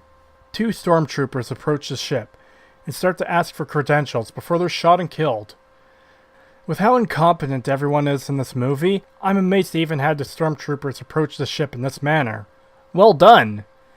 This brief hint of competence is short-lived though. A couple more stormtroopers are killed, so naturally this highly important command ship would go into full lockdown, red alert, and would notify Kylo Ren, right? Well, no. Actually, it seems the extent of their security system when an unknown ship is involved is about half a dozen stormtroopers, if I'm being generous. No one is even monitoring this docking bay from a control room. No security cameras, not even checking in over comms. Won't the council of some of the most powerful people in the First Order want to know who just landed on their ship? It would be pretty suspicious if their troops didn't report back. So now they could just freely roam the ship as long as they don't run into any patrols. Speaking of which, they almost immediately run into 2 more stormtroopers, but Rey uses the Jedi mind trick to subdue them and tell her where Chewie is. And this cuts directly to them running through a corridor, and Rey tells Poe and Finn to take out the cameras. This isn't a fucking bank robbery. If the First Order knows there's intruders on their ship, if they could see the cameras are going offline, they probably have a good idea of where the intruders are. Wait a second. This confirms that they do have cameras. So either the docking bay had none, or no one is watching them because the ship still isn't locked down or on red alert. It doesn't matter how small the invading force is, any competent military would take control of the situation and fuck them up before they can do any significant damage. A lot of people who like to defend these movies like to talk about themes. So here's a theme that stretches across this entire trilogy and even applies to the creation of these movies. Sheer fucking incompetence, both in the shitty writing and internal logic. The Force tells Rey that she needs the dagger because that's how the Force works now. so she splits off from the group. Back down on the planet, the First Order is fucking up everyone's shit in the search for Rey, and Kylo Ren senses she's close. Poe and Finn rescue Chewie, and the three of them fight their way through the ship. Pride sees Ochi's ship and asks whose it is. Surely the Star Destroyer should be on red alert and locked down now. Surely Kylo Ren has been informed of this now. Right? No. Continuing their rampage through the halls, Poe gets shot in the arm and injured.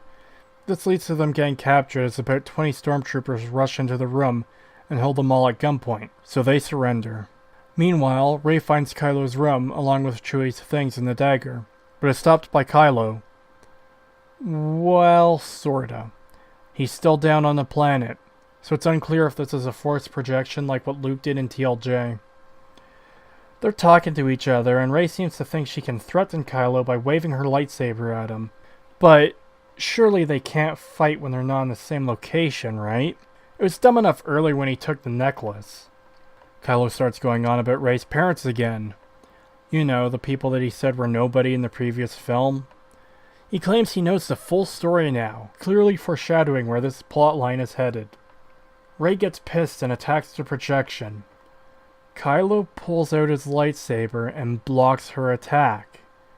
This is happening. They are having a force projection battle, except it's not just an illusion. They are actually blocking each other's attacks.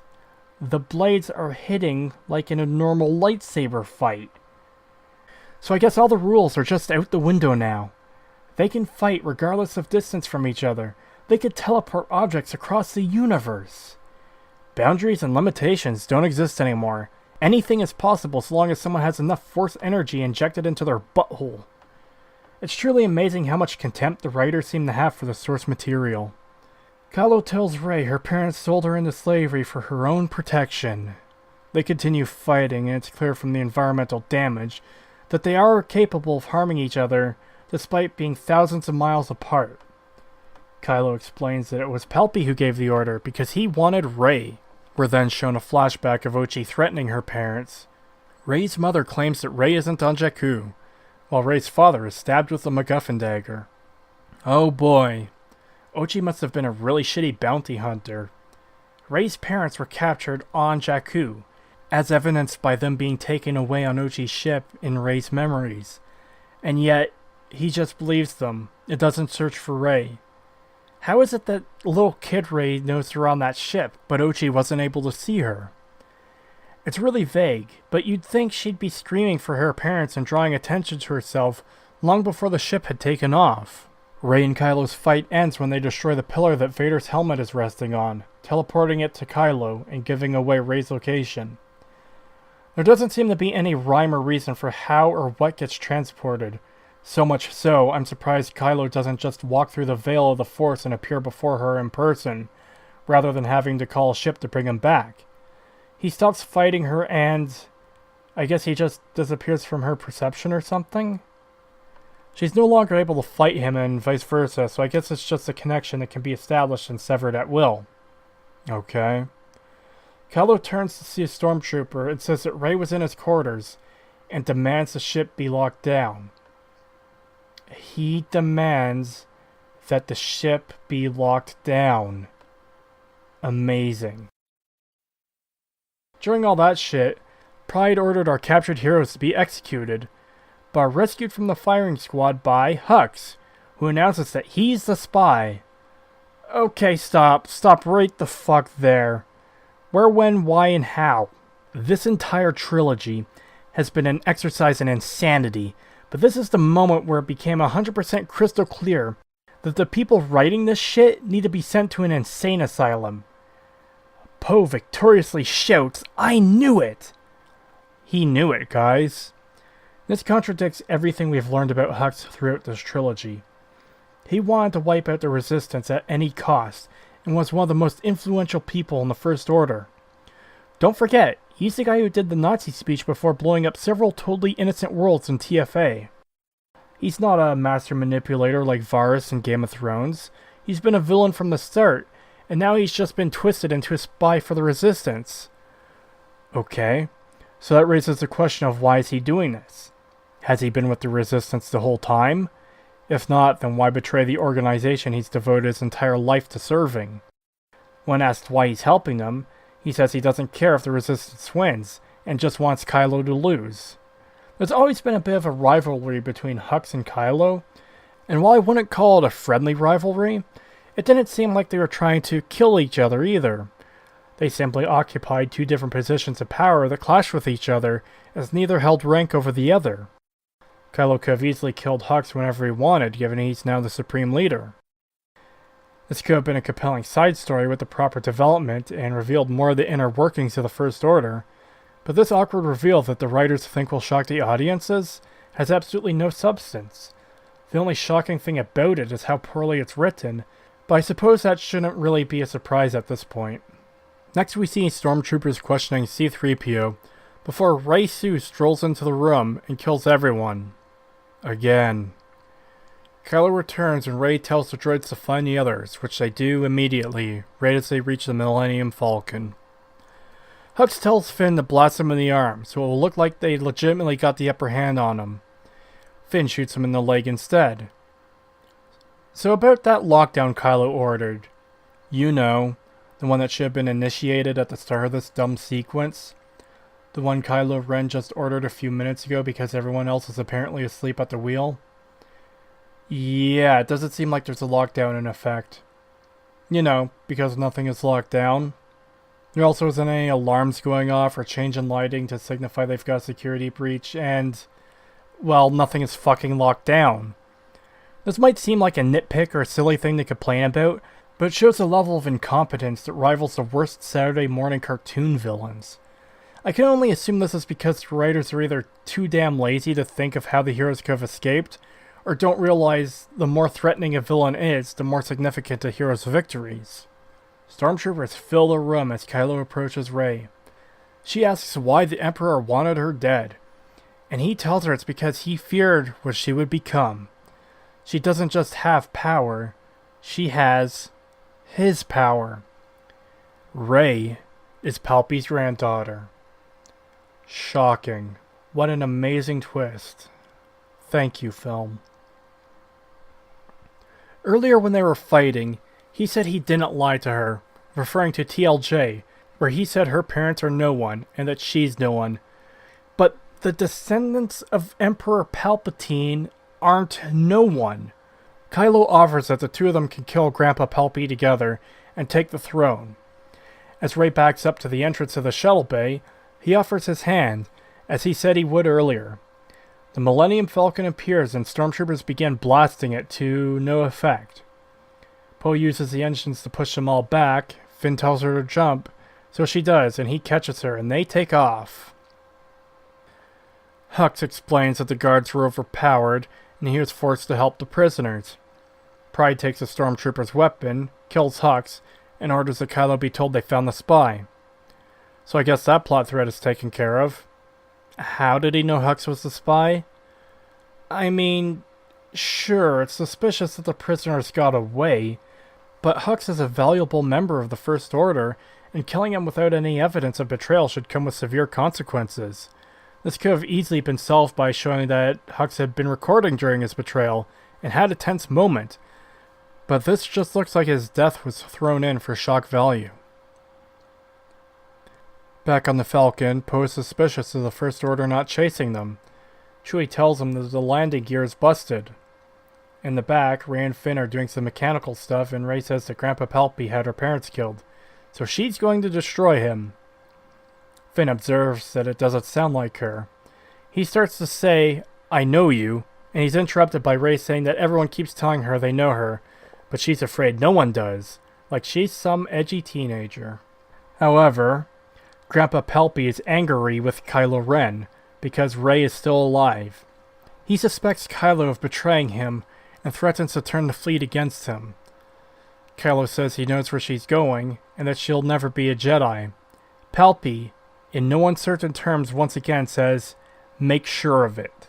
Kill her." Keep that in mind for later. Over on Endor, the Millennium Falcon crash lands. You know, because the landing gear is broken. even though it's a ship that doesn't need a runway and could take off or land vertically. Common sense and logic has already been murdered and dumped in an alleyway though, so no surprises here.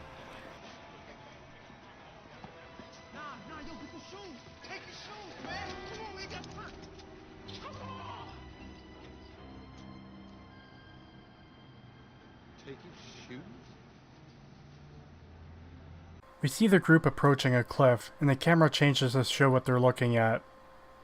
A huge section of the second Death Star is still largely intact and crash-landed on the planet in the ocean. Okay, how? In Return of the Jedi, it was clearly blown to bits. There are no chunks left to crash-land anywhere, let alone one this big. It also probably should have burned up on re-entry into the atmosphere. On top of all that, it's super convenient that the thing she's looking for just so happens to survive this massive explosion. Did the explosion of the second Death Star actually kill anyone? Palpatine survived getting thrown down a mineshaft and exploding himself, and he survived the Death Star exploding. But also the room where he keeps this very rare and important artifact survived too. I guess a horribly violent explosion just isn't that significant anymore. I wonder if anyone on Alderaan survived that explosion. I mean, why the fuck not at this point? Clearly it doesn't matter. Poe comments it would take them years to find the Wayfinder on what's left of the Death Star, but Rey pulls out her magic dagger and solves the issue immediately. Turns out there's a measuring stick she pulls out of the hilt that will point to the room containing the Wayfinder when the top of the dagger is lined up with the runes of the Death Star. What kind of lucky MacGuffin bullshit is that? It wouldn't even work if she had looked from a different angle, distance, or height, and it's pointing at an indistinguishable piece of the wreck that would be extremely difficult to find from inside the Death Star. In fact, why is this dagger even designed to line up with the wreckage of the Death Star? What the fuck is happening here? Just then, a bunch of randos arrive on horse-like creatures. There's some unfunny banter, and they announce that Babu Frick sent a message that Rey and her friends were the last hope. C-3PO also makes a joke that Babu Frick is one of his oldest friends, which also feels like a joke that belongs in Futurama rather than Star Wars. C-3PO is best characterized as someone who is extremely specific and knowledgeable about information and statistics. He would realize he was activated only an hour or two ago, at which point he met Babu Frick. From his perspective, he's only existed for a very short time, so no one can be considered to be an old friend, and even then he only knew Babu Frick very briefly, not long enough to get nostalgic about him being an old friend. He was reactivated, and they had to leave immediately. Anyways, the randos say they could take Rey to the wreck the following day because the waves are too rough right now, so in the meantime they start repairing the Falcon. Finn realizes the randos are giving them first order parts, and Rando Girl number 3 explains that she used to be a stormtrooper and is getting parts from a downed cruiser her squad was once assigned to. One of the droids talks to Poe and... Wait a second, is his arm still fucked up from when he got shot? I thought Rey could use the Force to heal people. Jeez, Rey, it would have taken less than 20 seconds to heal his agonizing burn marks, you inconsiderate twat. Oh yeah, BB-8 also notices Rey's gone missing, and the gang discovers she's taken a boat, waves be damned. This just makes me wonder why didn't Rey just use the Force to levitate over to the Death Star?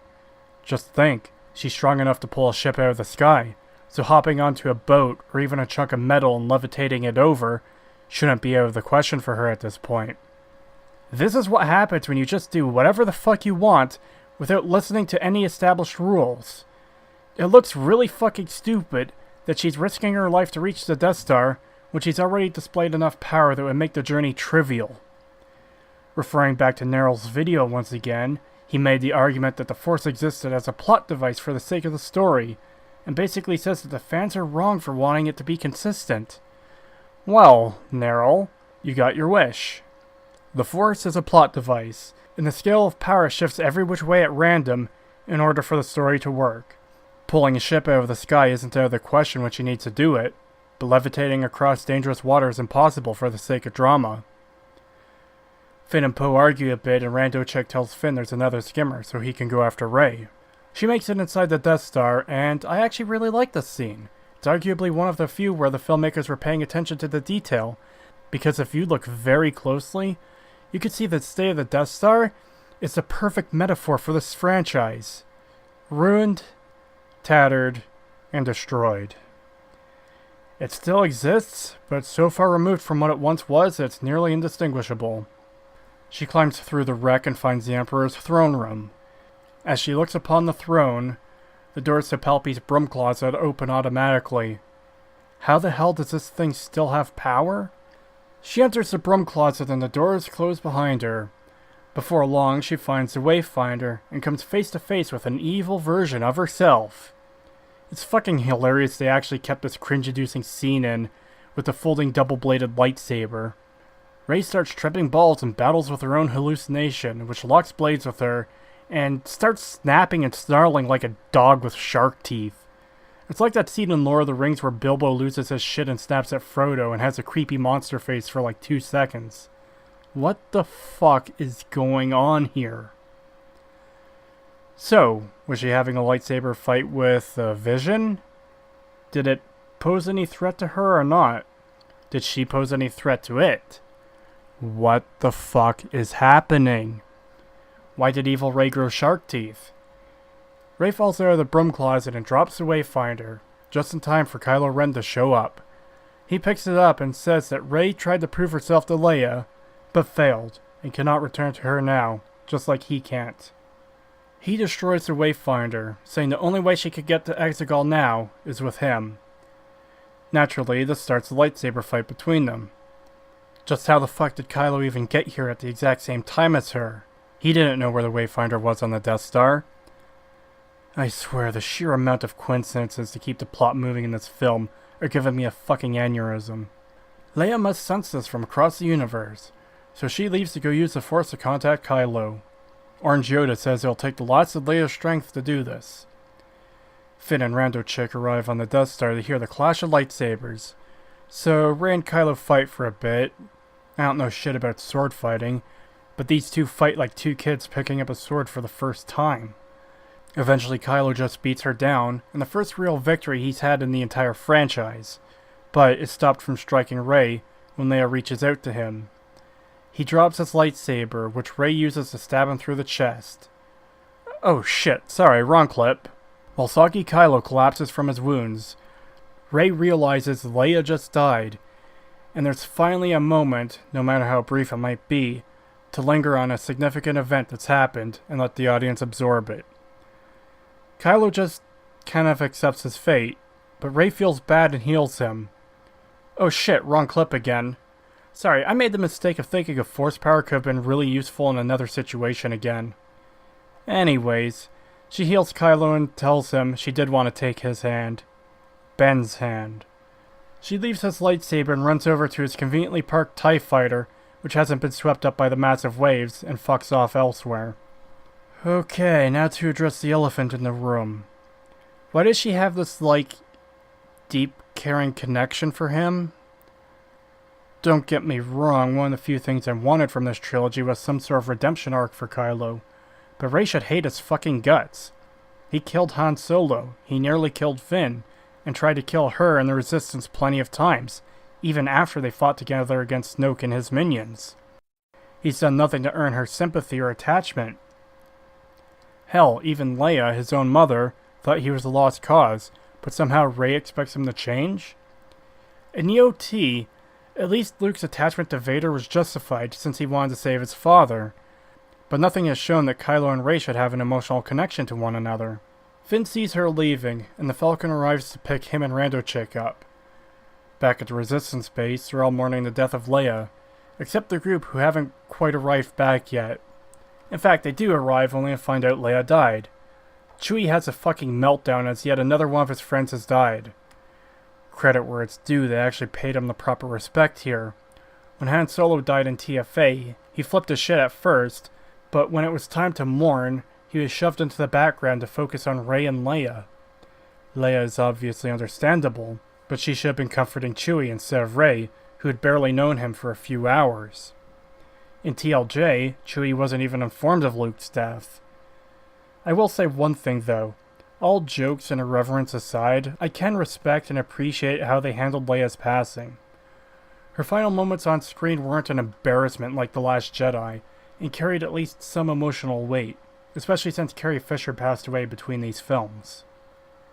Back on Endor, Kylo is standing alone on the wreck of the Death Star, when he comes face to face with Han Solo, seemingly in the flesh.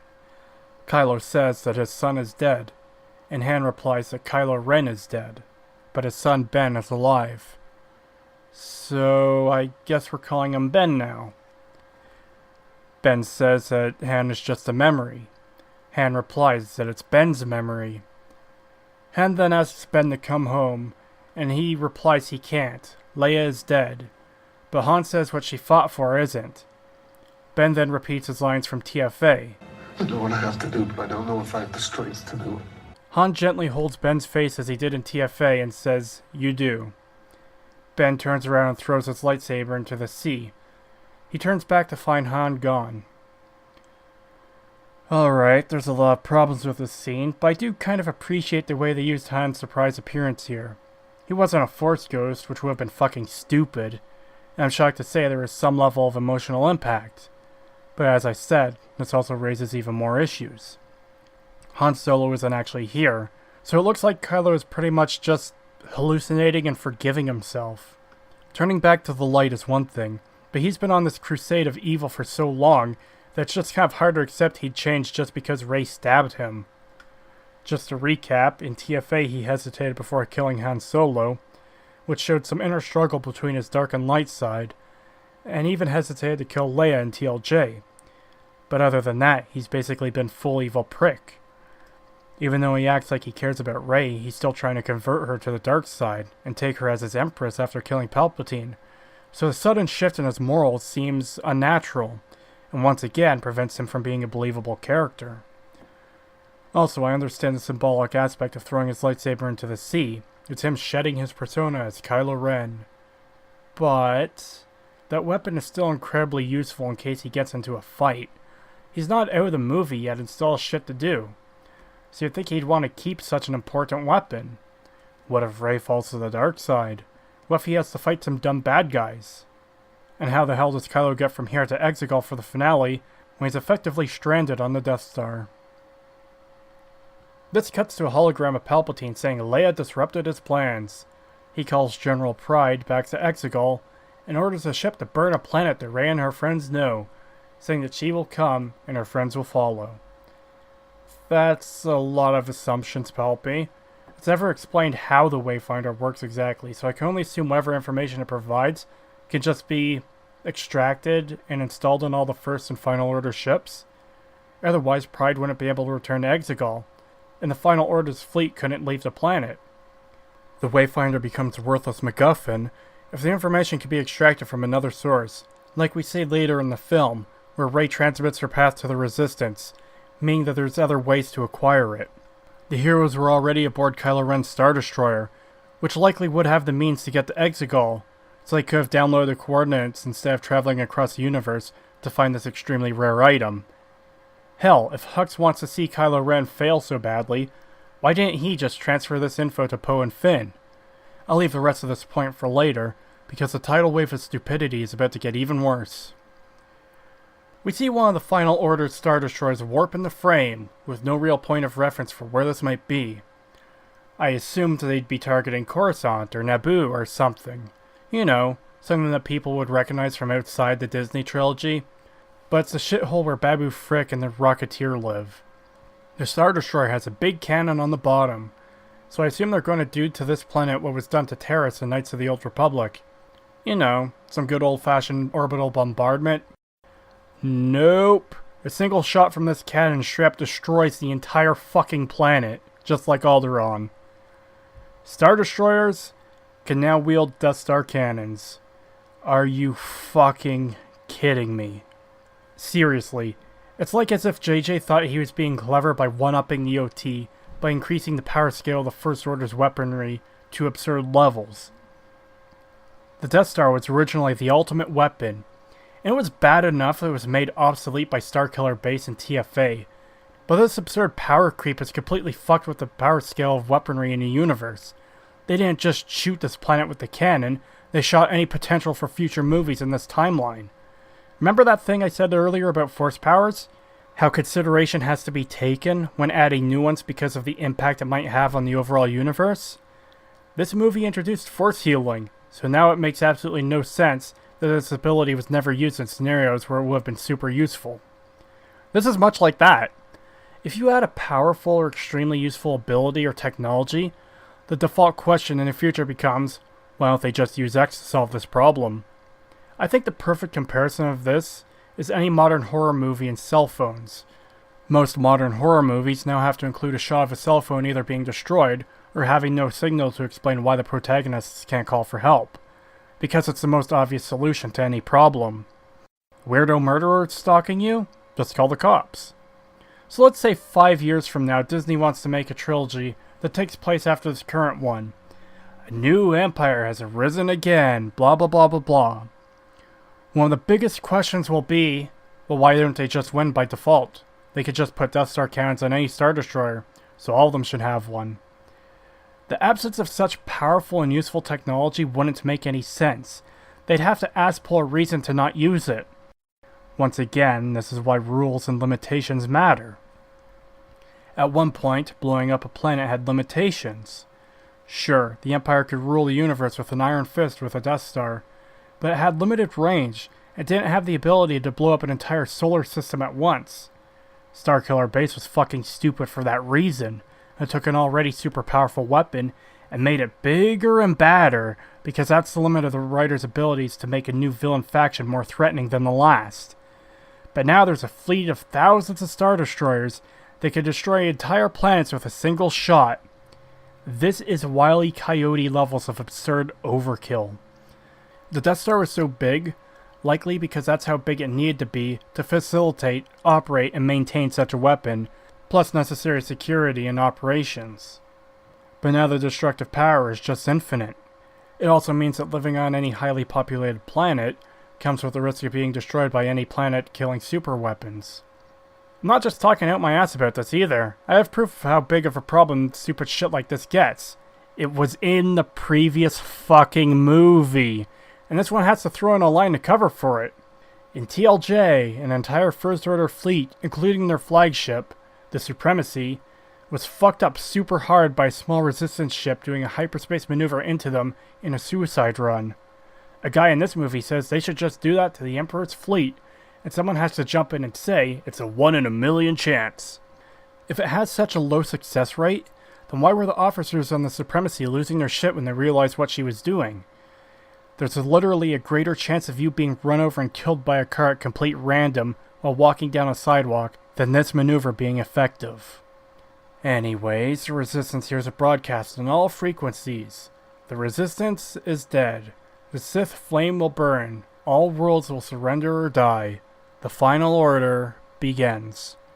Poe is now acting general, and he doesn't know what to do. Lando shows up and says the rebellion didn't know what to do either, but survived because they had each other. Finn talks with Dio and discovers that the droid has been to Exegol with Ochi. So, wait. How'd he do it without a wayfinder? Won't his ship still have the way to get the Exegol programmed into its computers, like the First Order ships do? The funniest part about this is the fact this isn't even what I was referring to when I said we'd come back to this issue of the wayfinders and reaching Exegol a few minutes ago. So I guess just anyone can go to or from Exegol without a wayfinder, except when we need the Resistance to do it, and of course Kylo who needed it to find the planet that started the movie. Palpatine just got there with no problem, while traveling through the vacuum of space after exploding. Poe asks why Ochi was going to Exegol, and Finn explains that he was supposed to take a little girl from Jakku to the Emperor who he wanted alive. This also goes back to what I said earlier. Ochi captured Rey's parents on Jakku, so he knew she was there. So why didn't he search for her? Also note that the Emperor wanted her alive, so why is he now so determined to kill her? Poe gives a look of realization, and we find out that Rey has exiled herself to the same island Luke did. How incredibly selfish of her to quit on her friends in the Resistance. Why did she even run away in the first place? She destroys Kylo's TIE fighter by burning it, and she takes out Anakin's lightsaber and casts it into the wreckage of the burning TIE fighter. But It's caught by a blue hand. Luke's Force Ghost.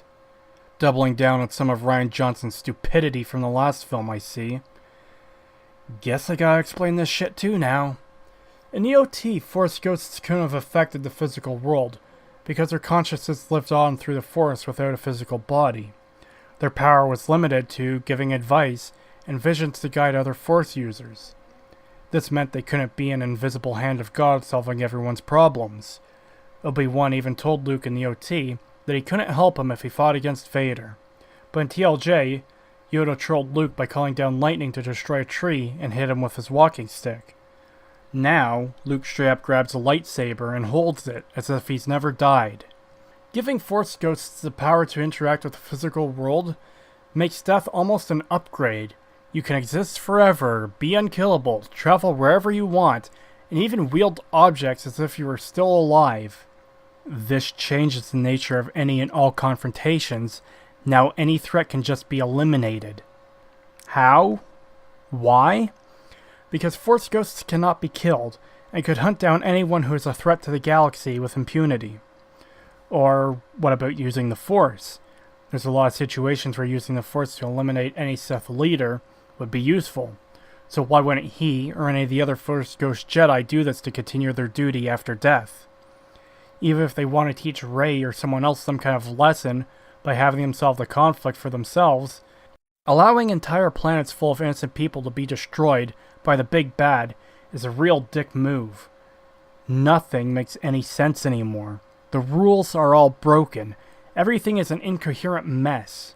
Shit is happening at this point entirely for the sake of the happening.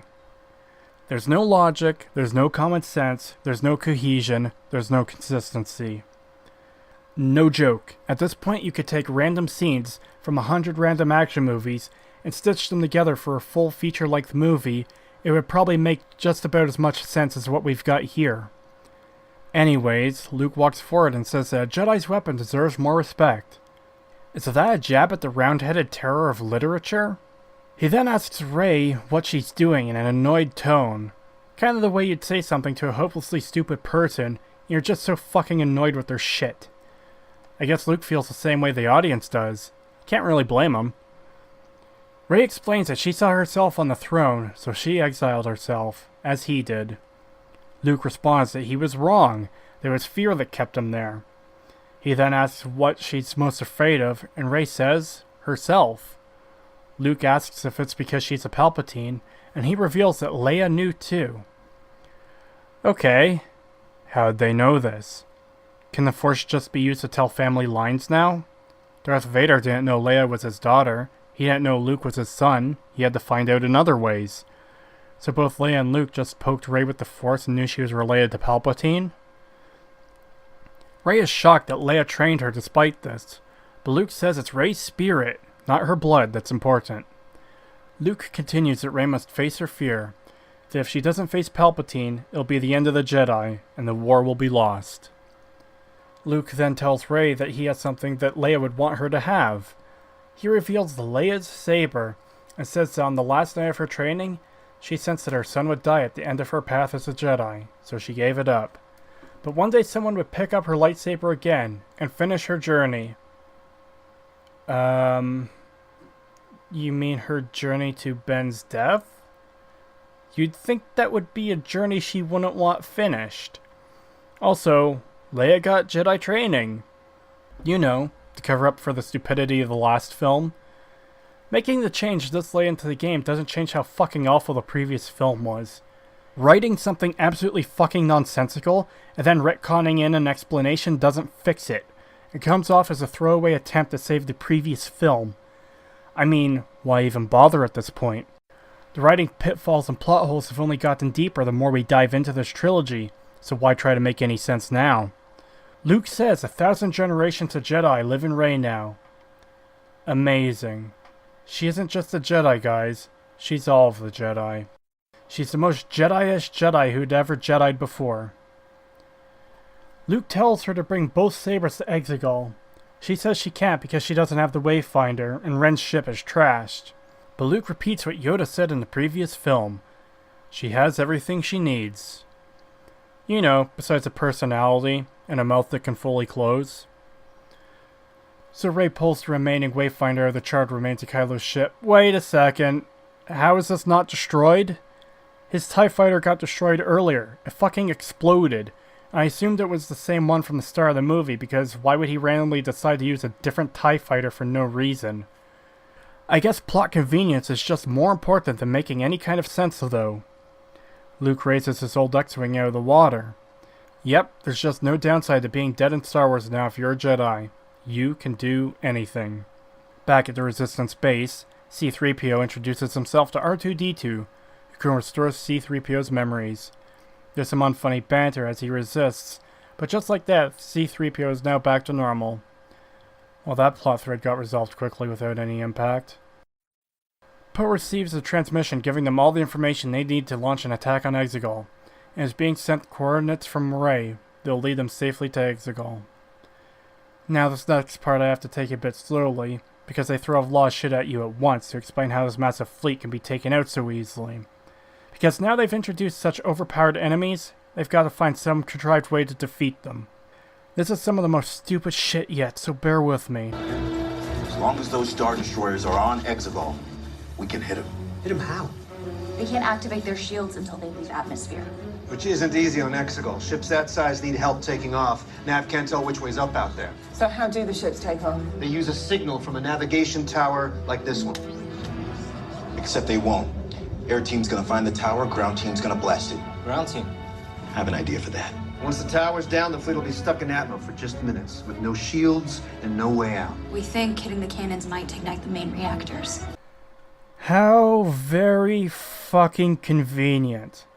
So let's get this straight.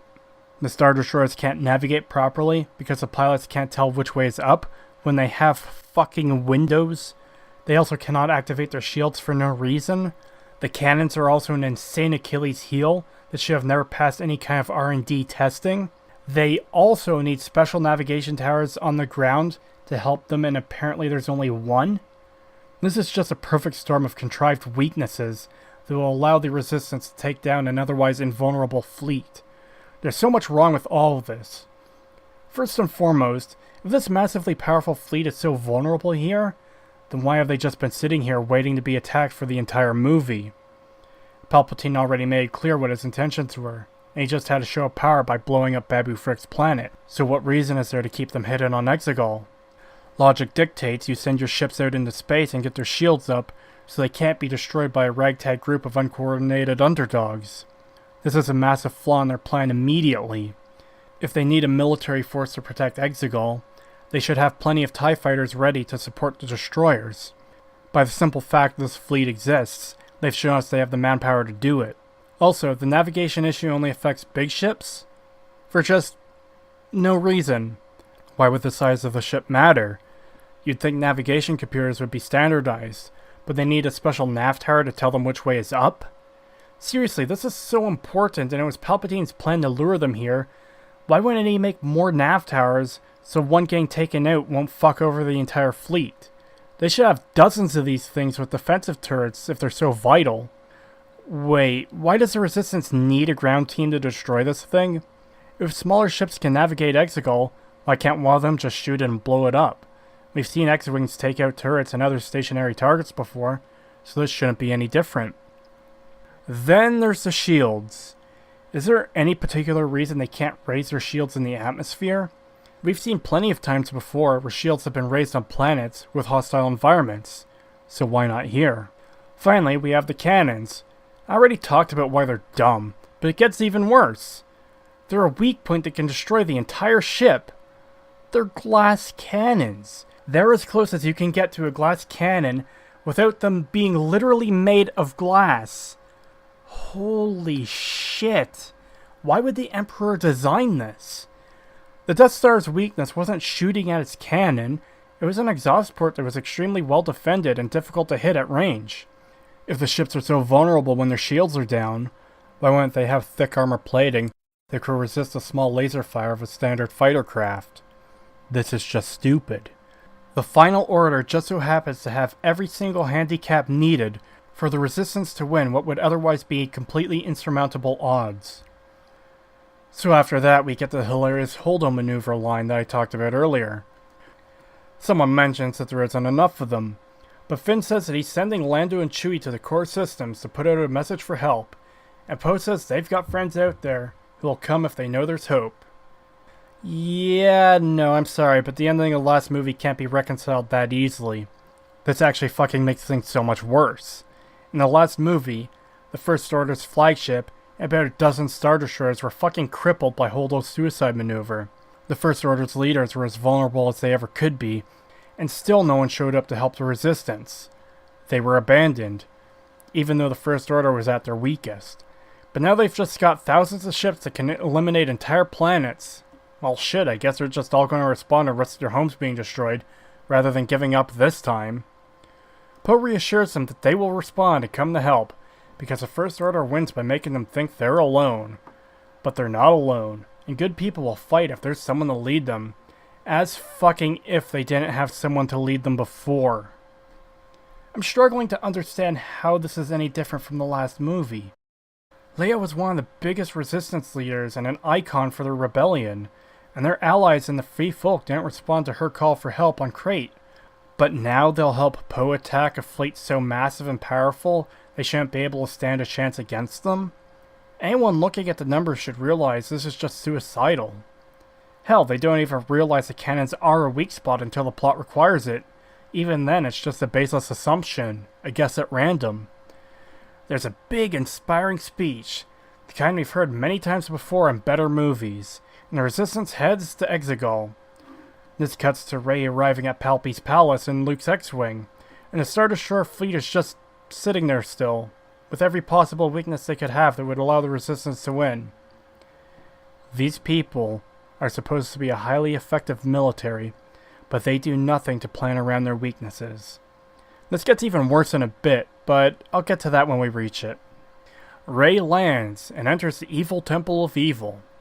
The Resistance fleet warps in, and the Star Destroyers start firing on them immediately.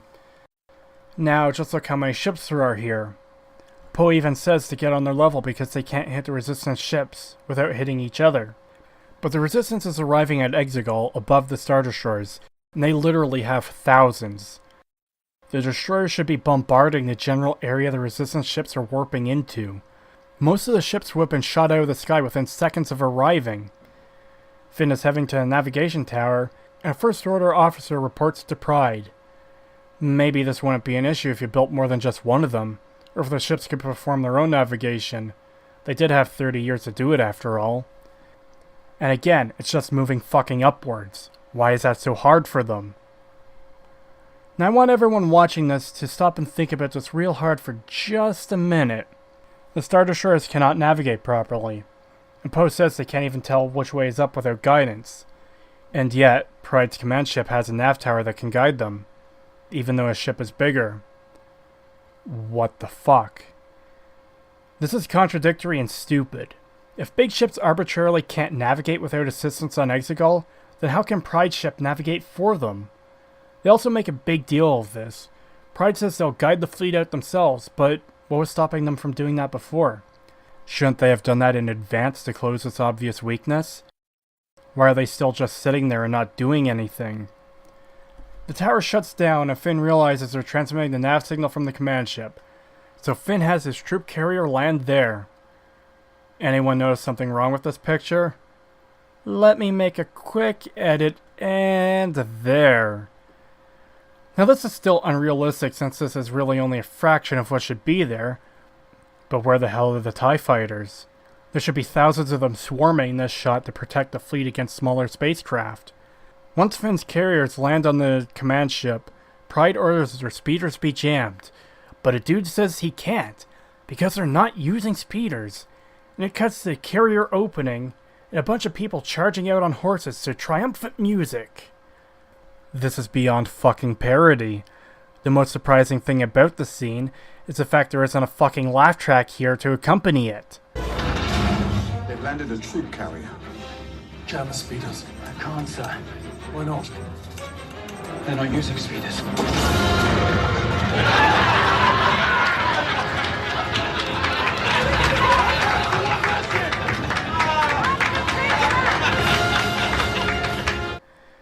If you were to ask, what's the dumbest thing we can do while making a Star Wars movie, this would certainly be on the list. To think that after all the steps it takes to film a scene like this, that not a single person involved thought it might be a little fucking stupid is beyond belief. They were so proud of it, they even used it for the trailer. While they can still technically breathe since the ships are within the planet's atmosphere, the oxygen would be so thin that it would be suffocating for those not wearing oxygen masks.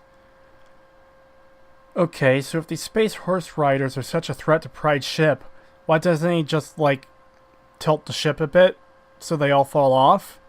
Why can't a TIE fighter just pick them off with a strafing run? Oh, that's right. The one singular TIE fighter they sent out already got blowed up. I can't tell who's more stupid when you consider the transport dropped them so far from the fucking tower. A bunch of Sith troop carriers also land on the ship, who are in fancy red armor, but are still no better trained than your average stormtroopers. Seriously, why are they risking the lives of their own men when they could just tip them off the ship, or even go up further into the atmosphere so they can just suffocate the attackers from a lack of oxygen? Oh wait, I guess anyone could just survive in space now. General Pride is aware of the fact that ships can travel in space, right?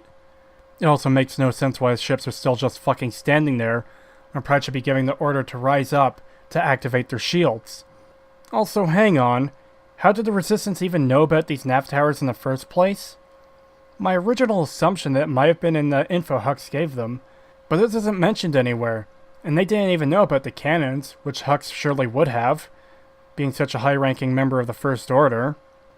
Even Clayface's suggestion to hit the cannon was just a lucky guess. But anyways, back to my point, it was already silly that they needed a ground strike team for the original nav tower, when X-Wing could easily blow it up. So was the ground team only written in because the script needed soldiers to take out the tower on the command ship? Meanwhile, Rey walks through the Temple of Doom and reaches the Sith throne. They're surrounded by strange hooded creatures filling the seats of what looks like a stadium. Grandpa Palpy shows up and says he's been waiting a long time for his grandchild to arrive. He says he never wanted her dead, he wanted her here. Okay, wait, hold the fuck up. Time out. You cannot fucking do that. This is one of the most stupid, obnoxious, and overused fucking tropes. He spent this entire movie telling people to kill her. He told Kylo in no uncertain terms to kill her. He fucking threatened Kylo for not killing her when he had the chance, only to reveal he never wanted her dead. Then what the fuck was all this shit about? What would he have done if Kylo really did kill her, or splattered her with his TIE fighter earlier? It would have ruined his entire plan. What, would he have just injected the Sith energy into Kylo instead? But wait, there's more! Way back at the start of this video, I said to keep in mind that Palpatine was apparently controlling Snoke. This has been a long fucking payoff, but here it is. Snoke tried to have Rey killed in the previous movie. He used the Force to completely incapacitate her so Kylo could easily kill her. If she was a key figure to Palpatine's plan all along, why would he control Snoke to have her killed? Oh, and Palpy calls Rey Empress Palpatine, so I guess he'll be yet another character that's assassinated in order to make Rey more special. Palpy goes on about how it's her destiny to rule, and she says she's going to end the Sith. Palpy responds that he can feel her anger and hatred, and that she wants to kill him, which is exactly what he wants. The Emperor, this power-hungry man of infinite evil, who wanted to live forever, and even managed to find a way to survive being thrown down a mineshaft and exploding, in the Death Star's explosion, just wants to sacrifice himself, so someone else can have all his power. Fucking fantastic.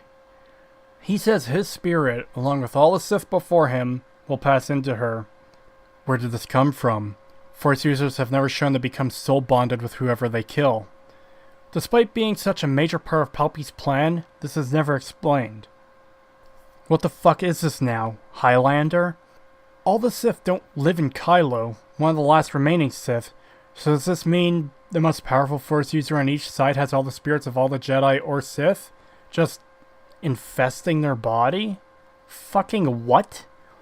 Even though we've seen Force ghosts before, so the spirits of the Jedi weren't living in each other before that. In fact, this was never mentioned in the prequels either. You'd think it'd be a pretty big deal, and a part of Jedi training if spirits of past Jedi passed into currently living ones, especially if it made them more powerful. It cuts back to the battle outside, and Finn and Rando Chick are somehow behind the Sith troopers now. I guess they just teleported because the script needed them to. Oh well.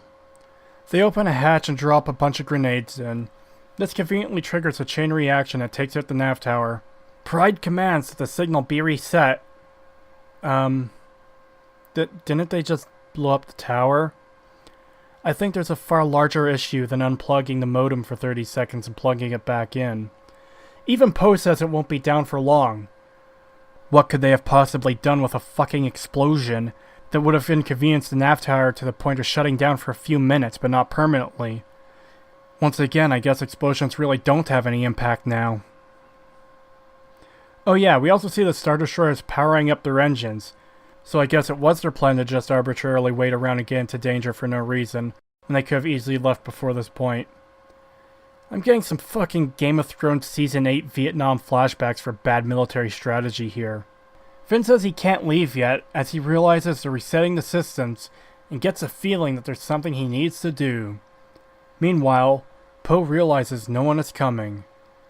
I'm not sure why this is such a shock since it already happened before, and there's an even greater threat this time. Rey gets into an argument with her grandpa, who opens up the ceiling so she can watch all her friends die up in the sky. Shouldn't he be a tad bit concerned that the Star Destroyers aren't warping out? Palpatine fucking rambles about how her friends are all dying because of her, but if she strikes them down, she can save them. Oh, and Ben Solo is here too now. Wait, what? What the fuck? Okay, how did he get off Endor? The First Order knew immediately that Ben Solo had switched sides, since Palpatine told Pride, so there's no reason they'd help him. Rey took his TIE fighter, so that option was gone. The people who were living on the planet left with Poe and Finn, which left Ben all alone. So how the fuck did he get off the planet?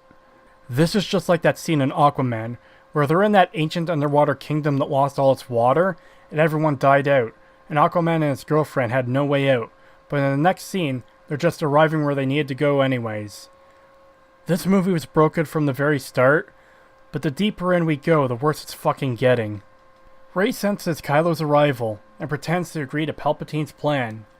Somehow, he doesn't sense either of these things. Cutting back to Finn, he tells Clayface to leave without him, because he's going to take the whole ship down. He gets on a turret and aims at the command deck. If these turrets can be manually aimed, why didn't anyone man them to shoot the resistance when they were charging in on horseback? Back to Palpy and friends. He says that the ritual is about to begin. Elsewhere, Ben is fighting his way to the throne and he runs into the Knights of Ren, who slowly and menacingly walk in from the distance. Now, Ben Solo has a blaster here, but instead of shooting them, he just lets them surround him. Good job, moron. Now that you're a good guy, you can prove that it isn't just the bad guys who are complete fucking idiots. By this point, it's well established that no one's actions are going to make any sense in this movie. I can only assume this is the result of the writers having a collective stroke. I'm still in awe that no one at any point during the screenwriting pointed out the fact that fucking nothing makes any sense. Rey ignites her lightsaber. Ben decides to fight the Knights of Ren in melee combat without any kind of proper weapon. Naturally, instead of giving him a killing blow, they'll just give him a few love taps. Rey saves Ben by teleporting one of her lightsabers to him. Wow, good thing she brought an extra. What an amazing impact the Knights of Ren had on this film. Truly, they lived up to the expectations and will be memorable characters for decades to come. Rey takes out the other saber and defends herself from Palpatine's guards. Ben meets up with Rey killing the last guard, and they all lived happily ever after. Nah, just kidding, there's still about 20 minutes of this fucking garbage left. At this point in the film, I didn't think I could handle any more of this torment, and was starting to pray for the sweet release of death. So anyways, Rey and Ben prepare to take on the Emperor, who I guess just wants to kill them now.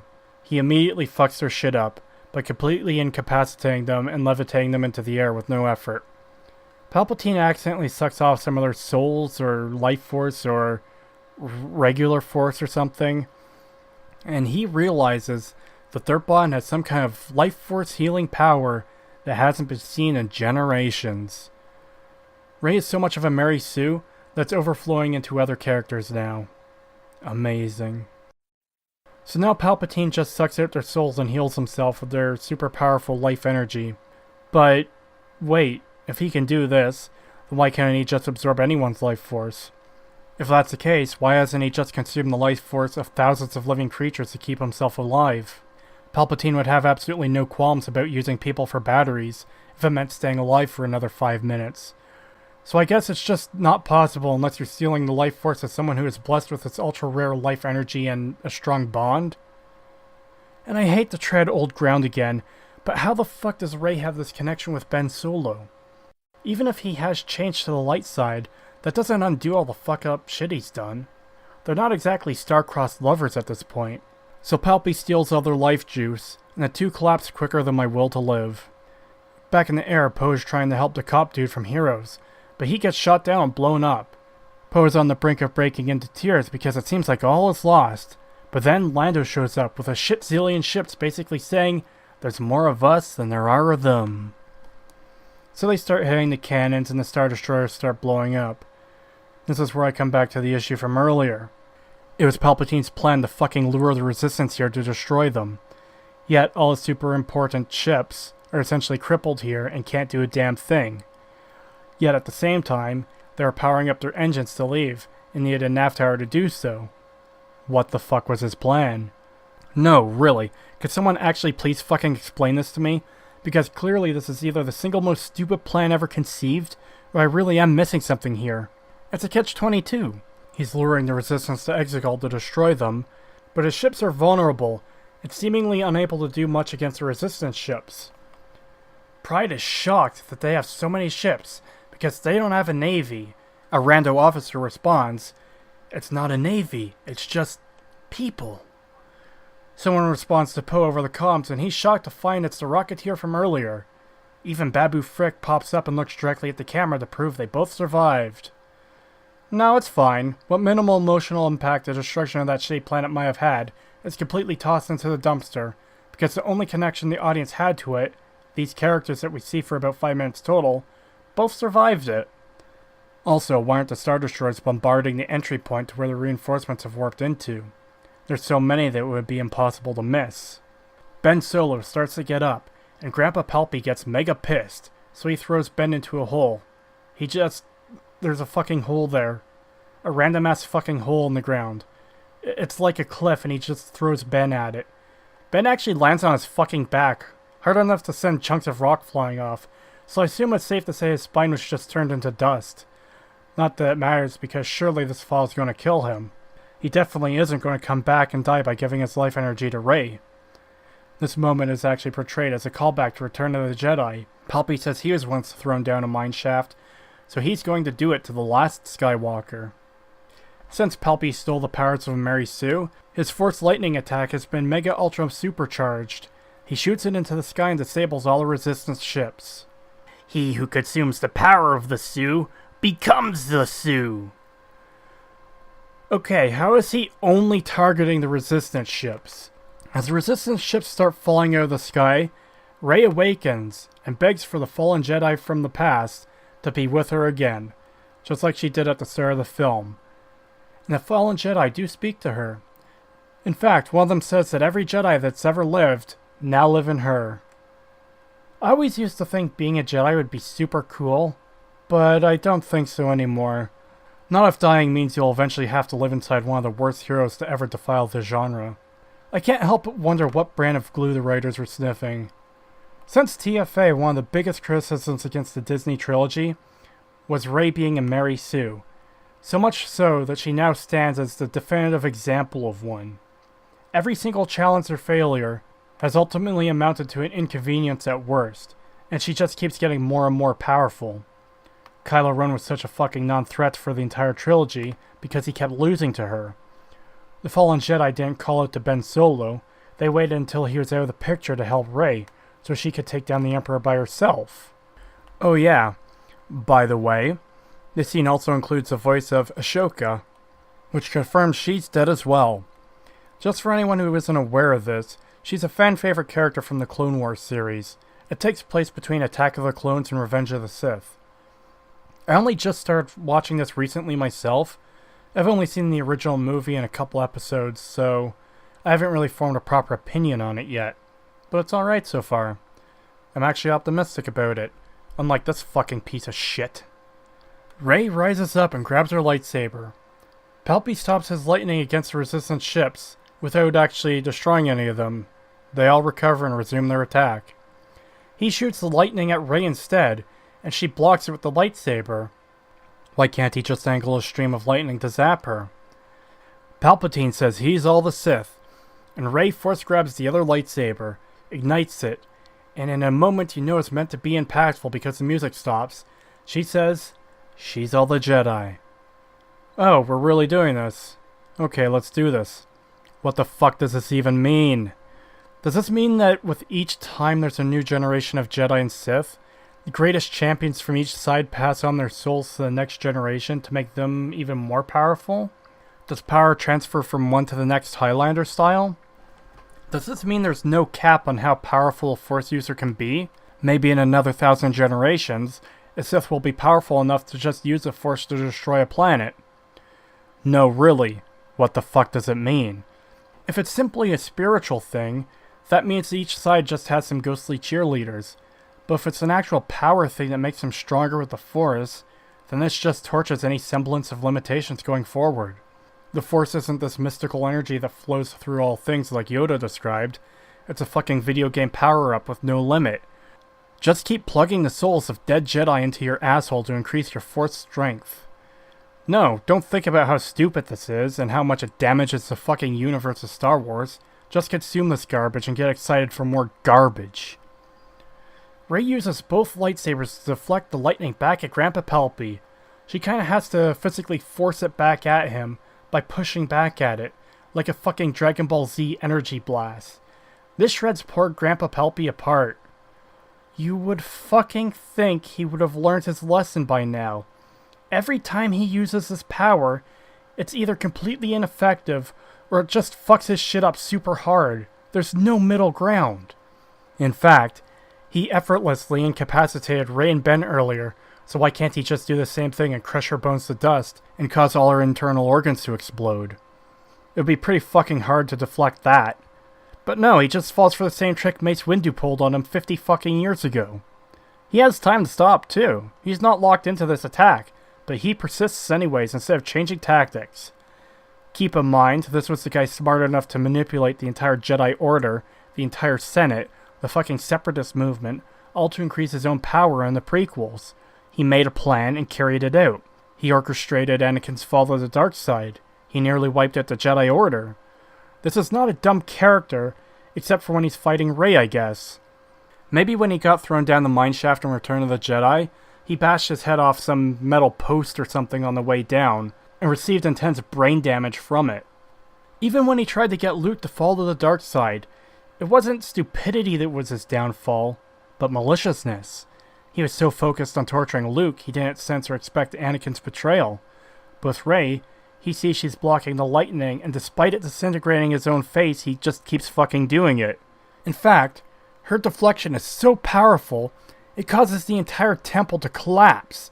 The dumb Sith audience gets blown the fuck out super hard too. Looks like Rey now has a ludicrous body count to go with her insane power level. So, Palpatine is dead.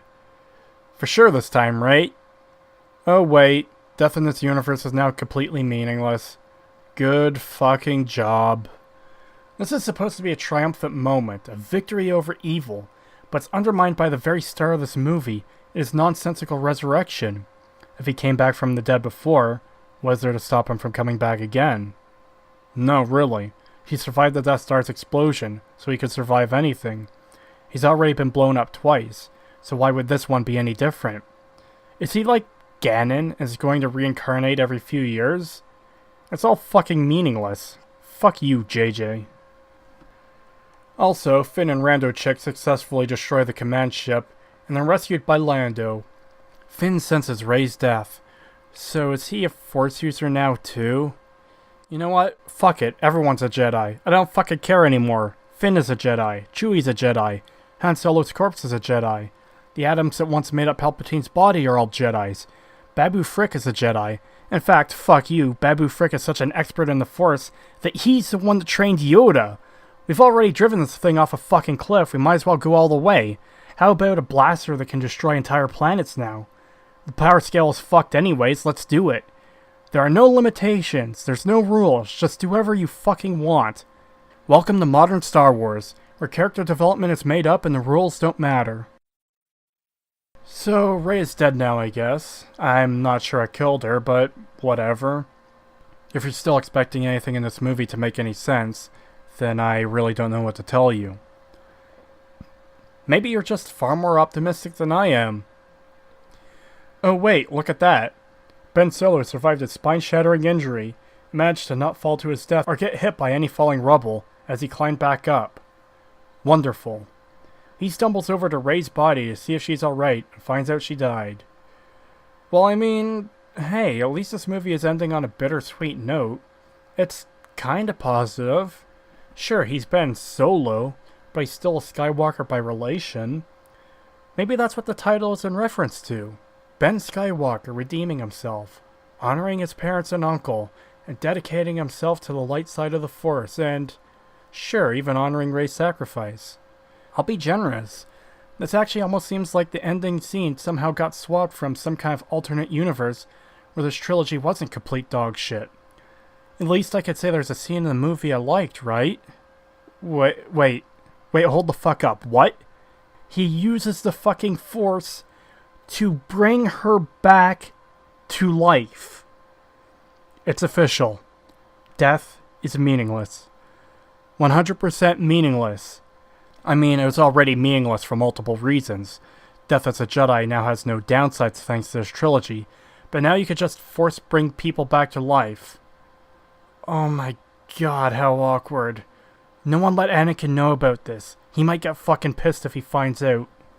Ben and Rey share a kiss in a romance more forced and awful than relationships in a David Cage game. Then Ben dies, and Rey is super sad. At this moment, I couldn't help but imagine them reviving each other in an infinite loop.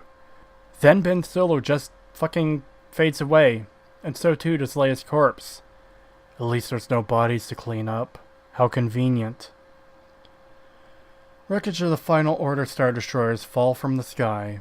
Finn reports that people are rising up all over the galaxy. A Star Destroyer goes down at Cloud City. One can be seen blowing up above Endor and... Wait a second, is that the fucking Hodel maneuver? There's like a streak heading up to it and debris flying off the back. And another one falls upon Jakku, with the fallen Star Destroyer from TFA in the foreground. Right where the shitty trilogy began. Again, it's like poetry, so if they rhyme. How poetic. Back on Random Jungle Planet, everyone is celebrating. We even get to see Dio again, and he tells the audience how to feel again by simply saying, happy. After a few minutes of celebration, we see the Falcon flying above Tatooine. Rey visits the Owen Moisture Farm, where Luke grew up, which has fallen into disrepair. Rey wraps up Anakin and Leia's lightsabers and buries them in the sand. She raises her own that she made with a yellow blade. She admires it for a few seconds before she notices a traveler who's watching her. The old woman says there's been no one here for so long, and asks Rey who she is. So Rey gives her first name. In a callback to the scene from earlier in the film, the old woman says, Rey who? She looks off into the distance and sees the Force ghosts of Luke and Leia. She turns back to the old woman and says, Rey Skywalker. She stands looking at the binary suns as Luke did in A New Hope. And the credits roll. That's it. It's over. Now to pick through the wreckage. And to do so, I'm first going to refer to the prequels. The prequel trilogy is widely regarded as a joke. They've become so established in meme culture that the number of prequel memes is a meme in and of itself. I'm not about to defend the prequels as being great movies because they're not. They're rife with flaws and issues. But they still had a clear artistic vision for showing how Anakin grew into a Jedi and fell to the dark side. There's many questionable and downright awful aspects to them, but they still had a purpose. The three most egregious issues that come to mind when thinking about the prequels are running at super speed due to the Force, midichlorians, and the fact that the poor writing kind of led Star Wars to being viewed as a joke. I explained the inconsistent powers earlier, but midichlorians cheapen the mystical nature of the Force, turning it into a tangible strength that can be measured. Now this doesn't necessarily break anything that I'm aware of, unlike how the super speed powers did, but it was a pressing issue. The prequels turned Star Wars into a joke and made it considerably more kid-friendly, but it at least didn't damage the internal logic of the universe. It was still possible to tell new stories in the established Star Wars timeline. Then the Disney movies came along and obliterated any sense of world building and internal logic. Nothing was spared. The events of the original trilogy were undermined and made irrelevant. The Emperor was never defeated. The First Order was literally just a rebranded empire. Luke is a failure who exiled himself to die. Han Solo became a smuggler again. Leia is still fighting the Empire.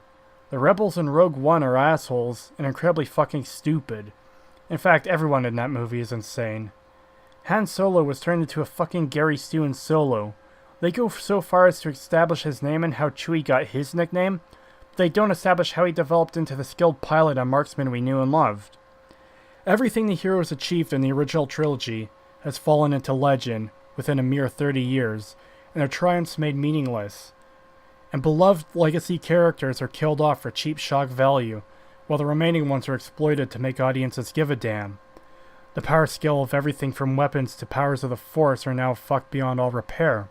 The Force gives users the ability to wield godlike powers, and anyone can learn or use it without training if they have enough self-confidence, and planet-destroying weapons can now be mass-produced and mounted on regular ships. Worst of all, the legacy of the heroes from the original trilogy has been stolen, and their actions and sacrifices made meaningless. Even the legacy of George Lucas has arguably been damaged as a result. The original trilogy is not the best thing ever made. It's not perfect, or shouldn't be immune from criticism, but its cultural significance cannot be denied. Star Wars is one of the most single well-known entertainment franchises in the world, and is beloved by countless millions of people. Luke Skywalker has been a cultural icon, a hero and inspiration to generations of children, only for him to turn into a miserable bastard that drinks sea cow milk straight from the titty. Star Wars isn't just a joke now. It's damaged, possibly beyond repair. With The Last Jedi, Holdo's suicide run was heavily criticized due to the knock-on effect it had on the entire series. Rise of Skywalker specifically had to go out of its way to add in a line to explain why it will never be shown again. That's the future this franchise is facing. Just add in any dumb shit as long as it's cool looking, and write excuses for why it totally doesn't break the universe later. This is why limitations and rules matter. I said it about fucking Fallout 4, I said it in this video about this movie, I'll say it 1,000 fucking times, I'll say it until the day I fucking die. The rules to how a fictional universe works are important. Consistency is important. Proper development is important. These are the fucking keystones to writing something truly good. If the rules are meaningless, if power can shift at any time, or characters turn on a dime because the script calls for it, rather than making any sense in universe, if there's no consistency, then the audience loses investment. They don't know what to expect and stop caring. You're telling them their attention to the details was meaningless. You're telling them they're stupid for caring.